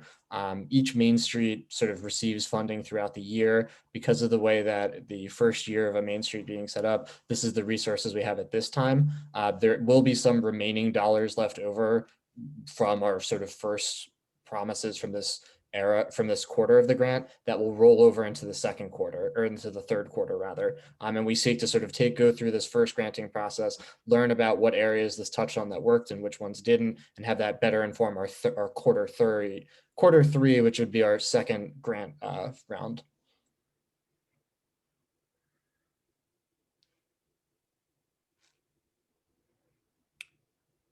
Randy, Chris has his hand up. I thought you were going to take that, Peter. Chris. So, so this grant for $2,000 is going to be amalgamated with other grants. Is that right? That's correct. We So- haven't formally launched our fundraising campaign. We've been collecting both through solicitations like this, as well as maintaining a general GoFundMe page, which is open to the public. I mean, only reason I comment is most of the grants that we've given are standalone grants, which are used for specific items. So I find, you know, it's going to be kind of hard to say exactly what the $2,000 is going to go for. I'm not sure. I question whether this is allowable, Randy, given that it's going to be a tiny bit of a larger amount of money. That's a good point, Chris. And I will check with Gottlieb Simon and see if I can get some clarification on that. I know that there have been grants from ANCs to Main Street organizations in the past, and we just need to make sure this is done in a way that's going to be acceptable. But you know, if it requires some more specificity, we'll see if we can get that specificity. Okay, thank you. Any other questions from commissioners? And I guess we ask about the community too. Yes, is Brianne going, does she have that number of the supporters out there? $6,710 in additional funds pledged. Okay. Thank you. And I do have one more question, if I may. Okay. In terms of the structure, actually two questions. One is the structure of Chevy Chase Main Street. I understand that you have an advisory board. Can you talk a little bit about that? And then can you also tell us more, give us more information about the review panel, how many people and how you're recruiting them, and the period of that, like that review. I understand that they're supposed to get it done by, they're supposed to submit their application by March 24th, but how long will that review take before the grant is awarded?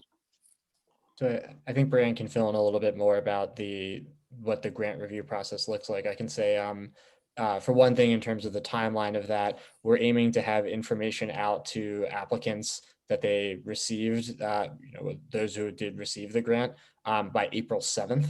We're working to try and make that, I would say, a little more than or about a 2-week period between the application deadline and when the grants would go out. And in terms of the review committee, every community that we work with is a little bit different, but we try to find stakeholders who will volunteer their time. Obviously, these review committees are solely voluntary. And so a lot of times we try to have a panel that is made up of community members, business owners who are not, perhaps a business owner that's not in that corridor, so they're not judging their own application or a colleague's application.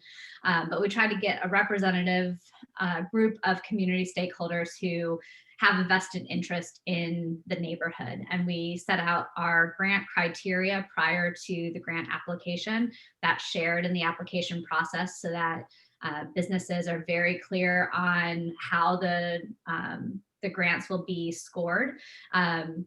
Subsequent years, we add additional criteria to try to level the playing field for businesses that have received grants previously, so that we make sure that the grants get spread across the community equitably.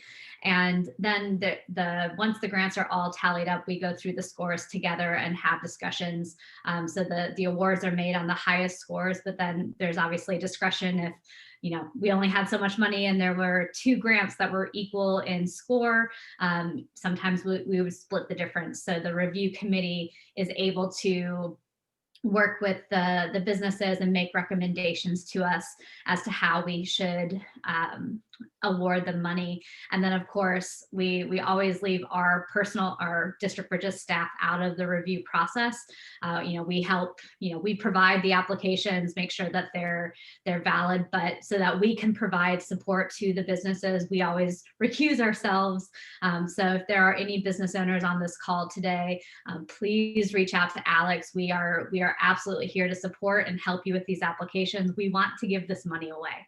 So the more more applications successful that go through, the more businesses we're able to help. Alex, could you put your contacts up? I'm just looking quickly in the chat to see if you did. No. And could you also talk about the advisory body and who might be on it already? And Sure. also, if you are actually, if you like us to post that you're looking for volunteers for the review panel and so forth, please let us know. On the review panel for the grant, we will be interested in that. We aren't prepared at this time with our posting for it, but I will be in touch and provide resources and greatly appreciate the offer. As terms of the advisory board, we maintain something called the Neighborhood Strategic Council. And this is a group of, it is intended to be more than just business owners. Right now we have about 18 folks that are on our council that range from business owners to the heads of community groups and organizations such as Ruth Robbins from Friends of Chevy Chase Circle and Robert Gordon, the president of the Citizens Association.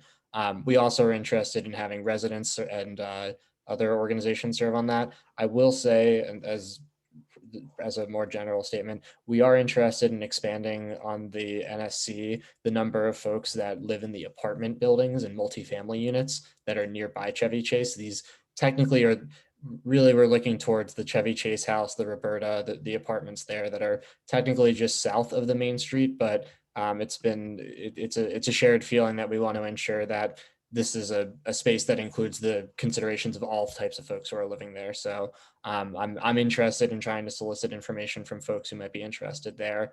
And if you live in one of those buildings and are interested, or if you would like to refer someone who you think would be a good fit, my email is open as well. In the strategy councils, we ask for 1-year commitments. But the first year we try to get people to get involved in volunteer opportunities. So while we have a good group of NSC members for this year, and we'll be looking for a few more folks. But if people are interested in getting involved in subsequent years, there are volunteer opportunities through our action teams. Right now with COVID, it's a little bit challenging. We're not meeting in person, but if there are people on this call who are interested in getting involved in a volunteer capacity, please let us know. Alex will be also sharing a card that has more details about the Main Street and contact information with the ANC to get out into the minutes. Okay, I think, are we set, and are there? Great. Yeah, I think that's all we need to do. Yeah.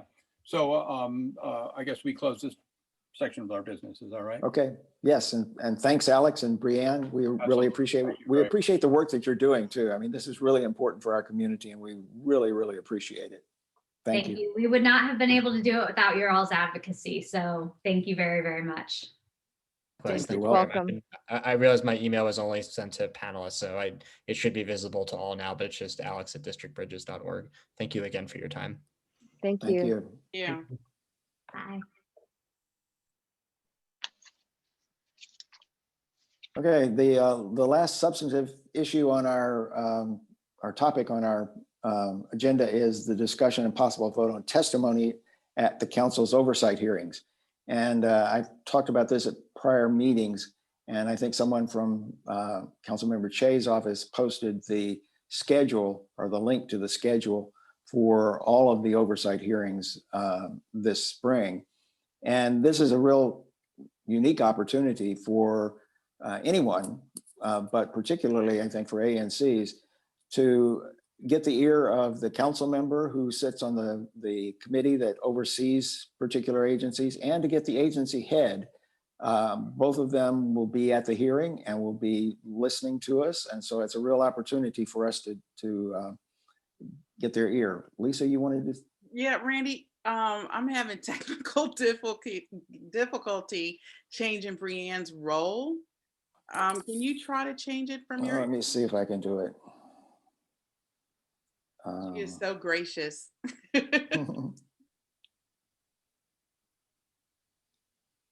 don't know whether that's not working for me either, though. I've never had that happen before. I don't know. It's the gremlins. Yeah, I guess so. Brianne can just turn off her video, I guess, if she wants. And Okay. okay, She seems frozen there though. Yeah, too. she might have. yeah, She might have froze. yeah. Okay. Well, in any case, I think we can go on. As I was saying, this is an important opportunity, I think, for us to tell the council and the agency how well they've performed over the last year. And so in the past, we've testified at a number of these oversight hearings, and I think it's been a useful process. It takes some effort by the commissioners and by whoever's going to be doing the testimony to do it, but it's worthwhile. So the next ones that are coming up before our next meeting, and so we would need to approve tonight, are for the Office of Advisory Neighborhood Commissions, for the Department of Small and Local Business Development, and for the Department of Energy and Environment. And I've drafted a couple of those, and Peter has drafted the one for the Department of Small and Local Business Development, which sort of plays on what we've just talked about with the small area plan. Peter, you want to go ahead and talk about that, since we've got some continuity there with what we've just discussed?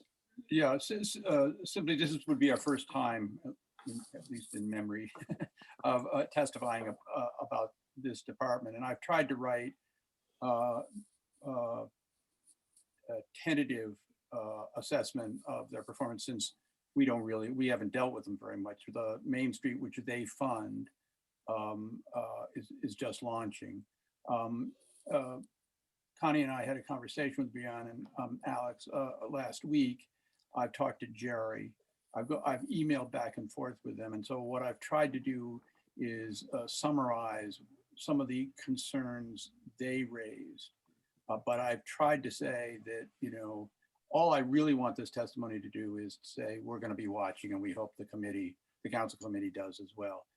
I'd really appreciate your looking at it and giving me any edits you want quickly, because although I've signed up for the Wednesday hearing, I haven't submitted written testimony yet. And I don't know, Randy can answer this perhaps, that your place in line depends on whether you've got the written testimony in. So I'd like to get it in tomorrow. Okay, it does not. It just depends on when you signed up. Okay. That gets you in the list. And typically you can submit it until the morning of the testimony, really. They're trying to get it to the council members before you actually testify, so that they can sort of follow along with it. And since you can't give them a hard copy, it is sort of better, I guess, to get it at least the night before, so they'll have a chance to print it. The night before is tomorrow night. So if you That's can true. If you give me your That's edits true. soon, I'd appreciate them. Well, I sent you mine, and I think it's a good piece of testimony. I think it hits all the right points, and does adopt that tone that you described, Peter, of saying, well, we haven't had a lot of experience yet, but these are the things we're looking out for now, based on the limited experience that we've had thus far.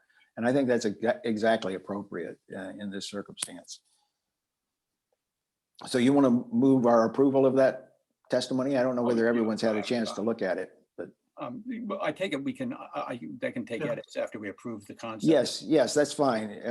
I move the concept. I move the approval of the concept. I move the approval of the testimony. Is there a second? Second. All those in favor, raise your hand. 7-0. Okay, excellent. Okay, the other two pieces of testimony are agencies that we've had a lot of dealings with over the years. The first, the Office of Advisory Neighborhood Commissions. And we've testified, I think, practically every year about how well they're doing in supporting us.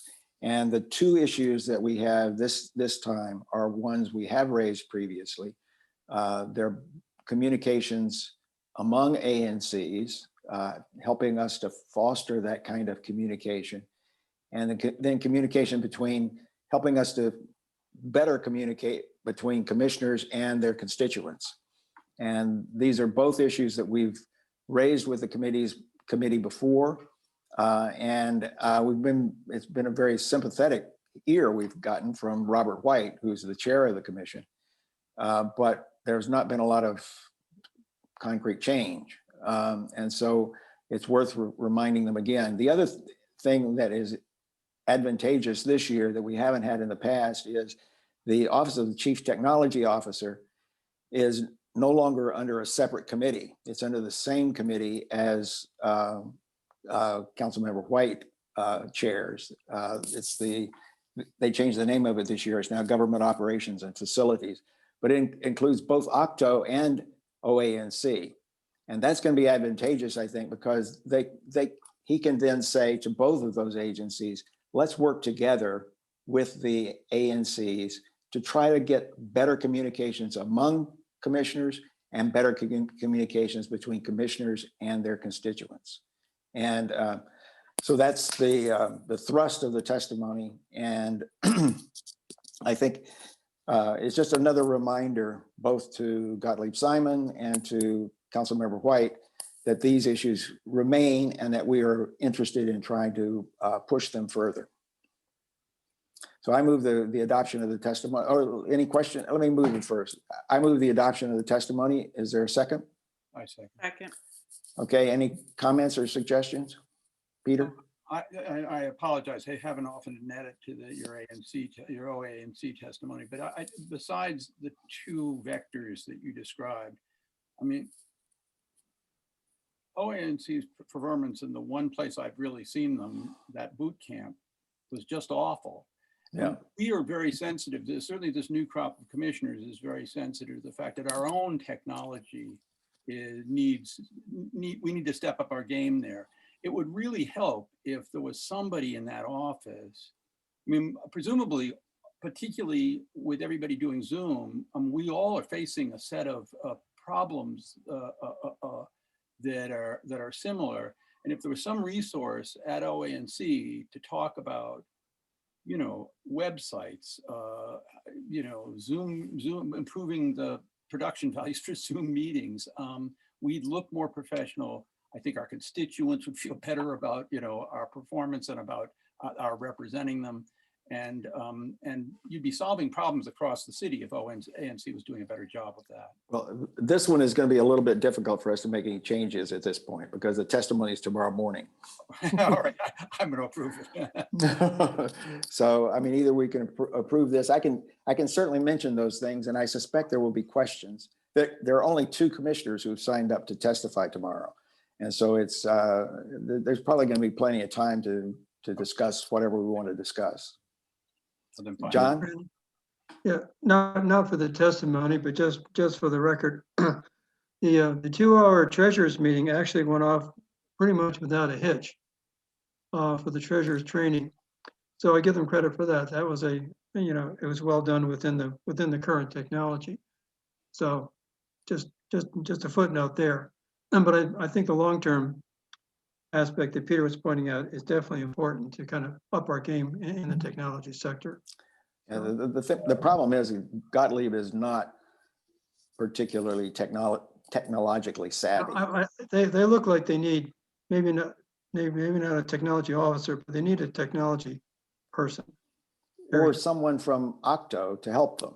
Or someone from OCTO. Right. Connie? Hi, I just wanted to support what Peter said, but it's not Zoom that they use, it's WebEx. And right. that software has, I've been in several of these meetings and many people complain that it's a little bit, wonky, a little hard to get on. So maybe that's something that we could address. But I do want to say, Randy, if you get a chance, if there's any back and forth, I have very much appreciated Gottlieb Simon's very fast turnaround time whenever I've sent an email. He's very responsive and he's very helpful. And that's very important to me, as a newcomer. Other things, sure, I would love to see, a full handbook if we had it, before we started, maybe, before we were getting sworn in or right away. I would have liked to see the boot camp with the slides and everything after, because we do need training. It's really hard. We're really just, we've dived right in here. And if we can get more support from the office, that would be really nice. John? Another ad there. Dawn Dickerson, who was assistant on the training, had a separate session with Stephanie and me afterwards, and she was terrific, very responsive, very well informed, and call her anytime. So there's a plus there.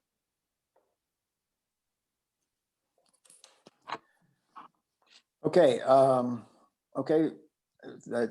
The motion to adopt the testimony has been moved and second. Is there, all those in favor, raise your hand. 7-0, okay. Okay, the final piece of testimony is for the Department of Energy and Transportation, Energy and the Environment. And this again, there are two issues here that are three now because Michael added a third that I think is a good one.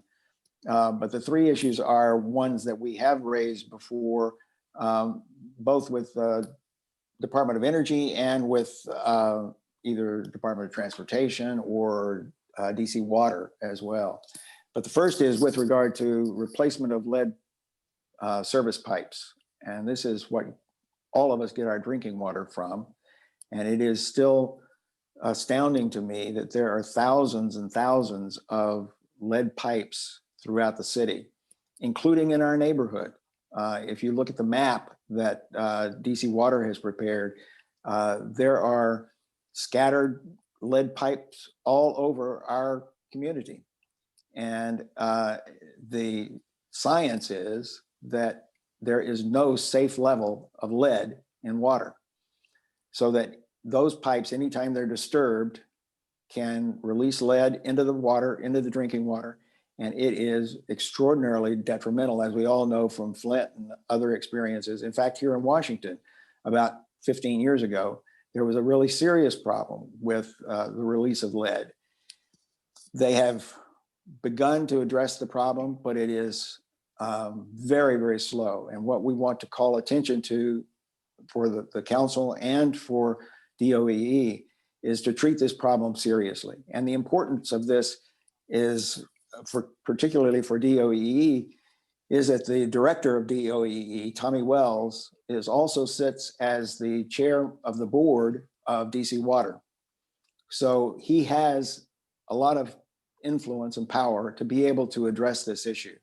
And while DC Water had originally proposed a 10-year program to eliminate all the lead in pipes in DC, they've now backed off of that, partly because of cuts in revenue from COVID. And we just want to remind again the council and DOEE and Tommy Wells that this is an important issue that needs to be addressed. It's a health and safety issue that is critical for our children particularly. The second area with DOEE is, let me just remind myself what the second area is. Oh, there's a culvert under Broad Branch Road, and this has been a chronic problem for years. Since they daylighted the small tributary that runs into Broad Branch Creek, Broad Branch Stream, it has now taken gets a lot more water, a lot more runoff. And as a result, the culvert under Broad Branch Road is just too small, and it overflows the street frequently if there's a heavy rain. And John? Is that down by Linnean? Yes, it's between Linnean and 27th Street, right across from the Ivory Coast residence, I guess. Yeah, that's behind Chancery. Ingleside then. Right, just behind Ingleside. Yeah. And it's in my SMD. And I have been working with DOEE originally for 4 years probably to try to get that fixed. And DOEE was very anxious to do it and identified it as an emergency. And nevertheless, nothing has been done because of the interaction that they had to have with DDOT and with DC Water. And so I raised it again in connection with the Broad Branch Road rehabilitation, and DDOT pointed the finger at DOEE, DOEE points the finger at DDOT. So this is really an effort to try to get their attention to say, let's solve this problem, and let's not wait until there's a broad branch rehabilitation, which may take years. This is a problem, a chronic problem that's existed for a long time and needs to be addressed right now. Mary Che is very well aware of this. She has raised it in prior hearings as well, raised it on her own, even without our prompting. So I think she will be very sensitive to this. She's asked them in the past to make sure that they addressed this issue, but it's still nothing has moved forward. And finally, Michael suggested a very good addition, and that is a section on the stormwater runoff program. And the River Smart Homes program is one part of it, but there are a lot of other things, and we talked about some of them in connection with Oregon Avenue, the bioretention cells, the maintenance of all of the permeable pavers that are all over our ANC. Some of them were installed several years ago and have not been properly maintained, and they're still not doing their job. And we have asked in the past for DDOT to give us some hard data on how these have performed, how they actually mitigated stormwater runoff. And we really have never gotten an answer at all. So I think it's very important to bring this up again and to say, you know, all of these programs that are intended to mitigate the effects of stormwater runoff, DOEE should be monitoring them and following how they're progressing and taking steps to make sure that they're being effective. Can I ask one quick question, Randy, with respect to this testimony and with Peter's testimony? They both, I'm new to testimony, so I'm just asking it innocently, which is we basically said, you guys ought to look into this. Do we leave it at that usually, or do we usually say if it's, you know, specific to our ANC as opposed to a sort of a citywide thing like lead? Do we ask them to get back to us or provide us follow-up? It's not really something that you can do in the oversight hearing. Basically, we are reporting to the council on what the problems are, and saying this is something the council should be looking at, and they should be calling the agency on the carpet about it. Okay. It's not a forum really for us to ask that the agency do something and get back to us, except as the council member may direct. Okay, so Peter, in my comments on your draft testimony, you probably strike out the last line, which I'm asking them to reply to you on the. Yeah. The Another way of putting what Randy said is it's their oversight, not our oversight. Right. We're reporting into their oversight. Right. I mean, okay, so just delete that last. Okay, good. Okay, I would move the adoption of the testimony on DOEE. Second. Is there a second? Okay, any discussion, comments, questions? Sometimes, all those. Sometimes let's come back to the lead pipe business. I've got some ideas on that, but not tonight. Okay, it's a very important issue that has not gotten nearly the attention that it should. And there is Peter, there is a coalition of several real experts. I'm in that coalition, but I'm hardly an expert. And they've been working on this for some time, and they're going to have a bigger effort, I think, at the DC water oversight hearings, which are going to be coming up, I think the end of March or end of February sometime. I can't remember, but yeah, we just bought a very large and fairly expensive water filtration system for our house because the water was just not satisfactory. Well, there's reaction to it and stuff. I am told that there is no good filtration system for lead. No, but there's a lot of other stuff. Yeah. In the water too. So we decided to do the best we can. Yeah. Connie? I was going to ask about the lead in the water because I know that a Washington Post reporter was the person who broke that story. And then later on, I think DC Water's report was not honest. about remaining lead in the water. And so I wanted to ask about that. I did send you my comments, Randy, but I didn't make this point. I don't know if it's really relevant to this particular oversight hearing or if it's better for DC Water, but I do think it is very important that we put the pressure, you know, on the district to make good on that promise, because that was like our Flint, frankly. And I had my babies were small, and I was just, you know, it was such a shock, you know, really. And that's when I got Deer Park water, which is not environmentally sound, by, you know, delivering it to my house. But I did it for a very long time because I was so worried. Yeah, no, it continues to be a problem, and we need to. We can do a more extensive job with DC Water, because they're really the culprit in all of this. But DOEE has a role, and they also need to be focusing on. Right now, there's no plan, either by DC Water or by the district, to eliminate all lead pipe within any time frame. So Randy, this to me, I'm sorry to interrupt you, but this to me is a perfect topic for cross ANCs. Oh yeah. You know, for us to get other ANCs involved and to put that pressure, because it's not just for us, it's for the rest of the district. Right. And who knows, with so many new commissioners, I mean, a lot of this history may be lost. Maybe no one's pressing the issue, but we should. And it's an equity issue as well, because it affects yes, brown and black communities much more than it does our community.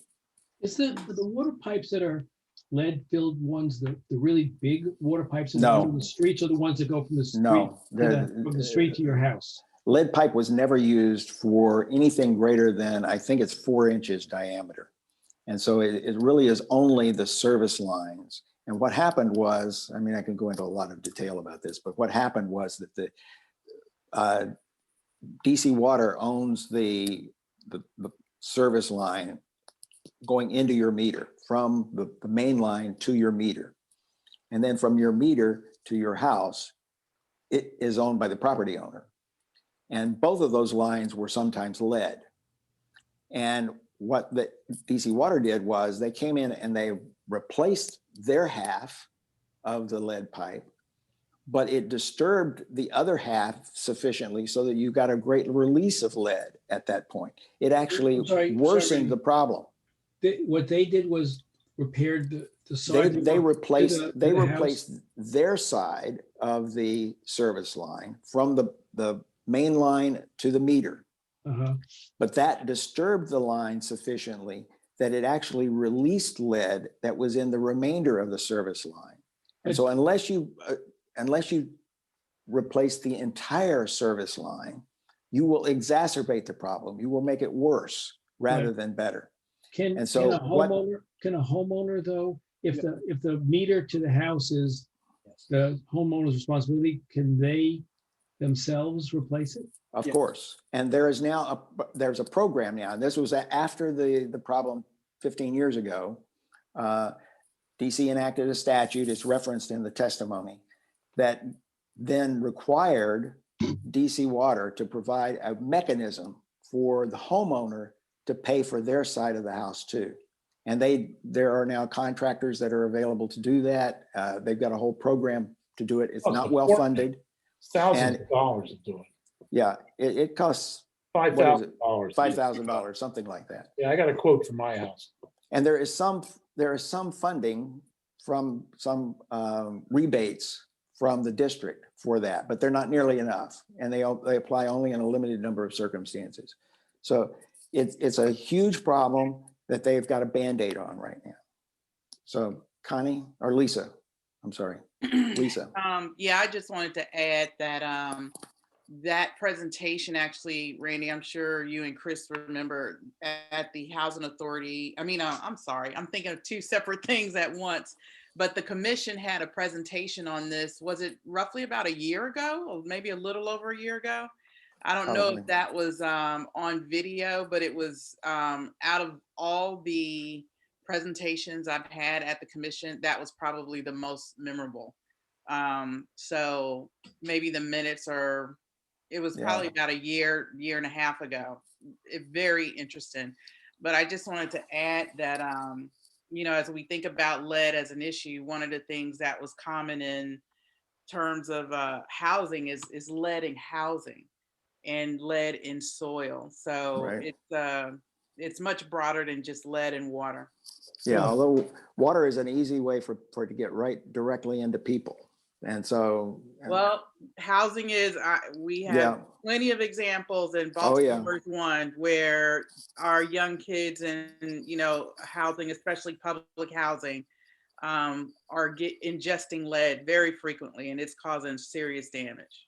Right. Through paint, mostly, Lisa? Lead chips. Yeah. Yeah. Peter, and we're So gonna have to move on. I just, I got a great proposal on this, but I think what I suggest we do a session on this, but otherwise I'm going to give you my great proposal unless we move the question and you vote right now. I move the question. Okay, all those in favor of adopting the testimony? 7-0, okay. We'll have another opportunity to discuss this, certainly in connection with DC Water oversight hearing, and I'm sure at a later time if we want to. And that hearing is March 15? I believe March 15th is right, yes. Matthew from council member Louis George has been putting in a lot of links to help us. So we should Okay. make sure that we have that. Okay. Thank you, Matthew. Okay. All right, the commission business is next. I don't think we have minutes yet, do we, Lisa? No. Okay, all right, so, and we don't have any checks to approve. Well, that's all. So the only thing left is to identify the items for our next meeting. Our February 22nd meeting is going to be very busy. We've got a lot to talk about. One is a discussion and possible vote on the Episcopal Home for Children's application for historic landmark designation. I don't know whether all the rest of you reviewed it. Chris and I have, and it's going to be, we'll have a good discussion about that. Then the presentation from DDOT again on an update on the Connecticut Avenue reversible lanes operation and safety study. And they've asked to make that presentation. And so I agreed to give them 20 minutes for that. We'll vote on the grant application for Chevy Chase Main Street. Emir, I don't know whether Emir's gotten back to me. Is Emir still on the call Yeah.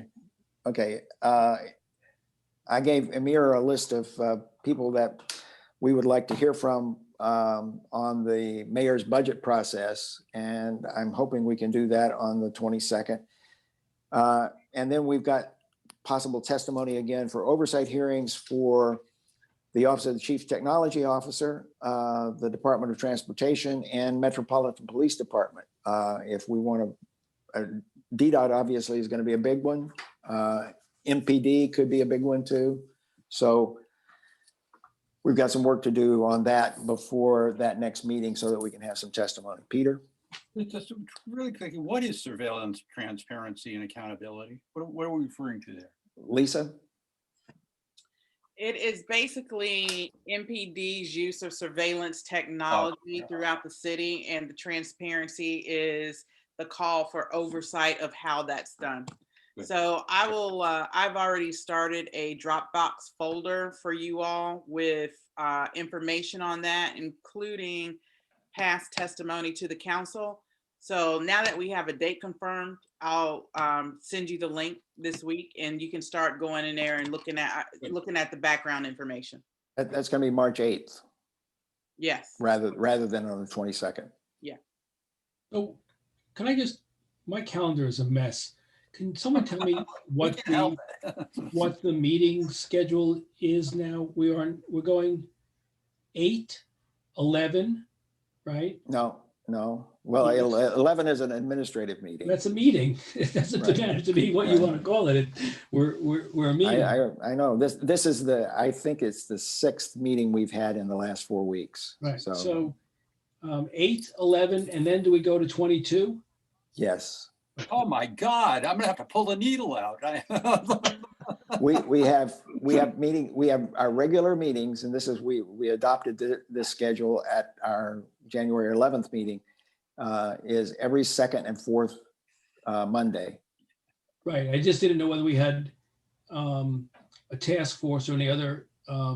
There, I'm sure there are gonna be lots of other Yeah, meetings. don't hold We your will breath, have, Michael. we will have more, Michael.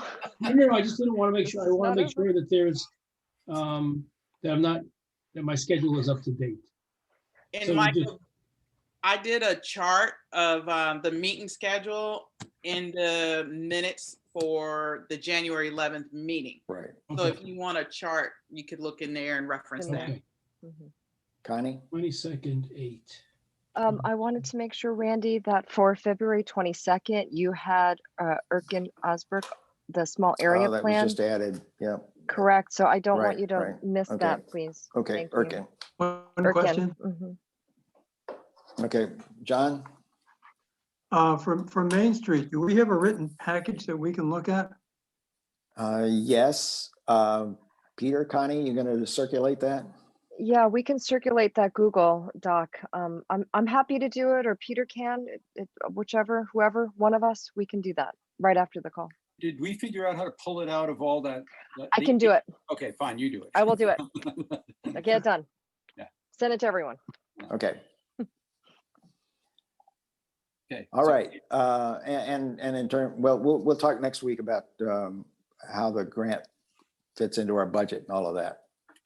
And Okay. And Thank you. Randy, one more thing, before you hang up really quickly, sometimes we have to make sure that we've copied some of the Q&As and so forth. I just want to make sure that Stephanie can capture some things. She can't capture the things that's just for us as panelists. And so I'm going to save that chat and I'll send it to Okay. everyone. Thank right. you. Okay, you got it? I have it. I have it. I have it. Yes. Okay, all right. So we're getting off so soon?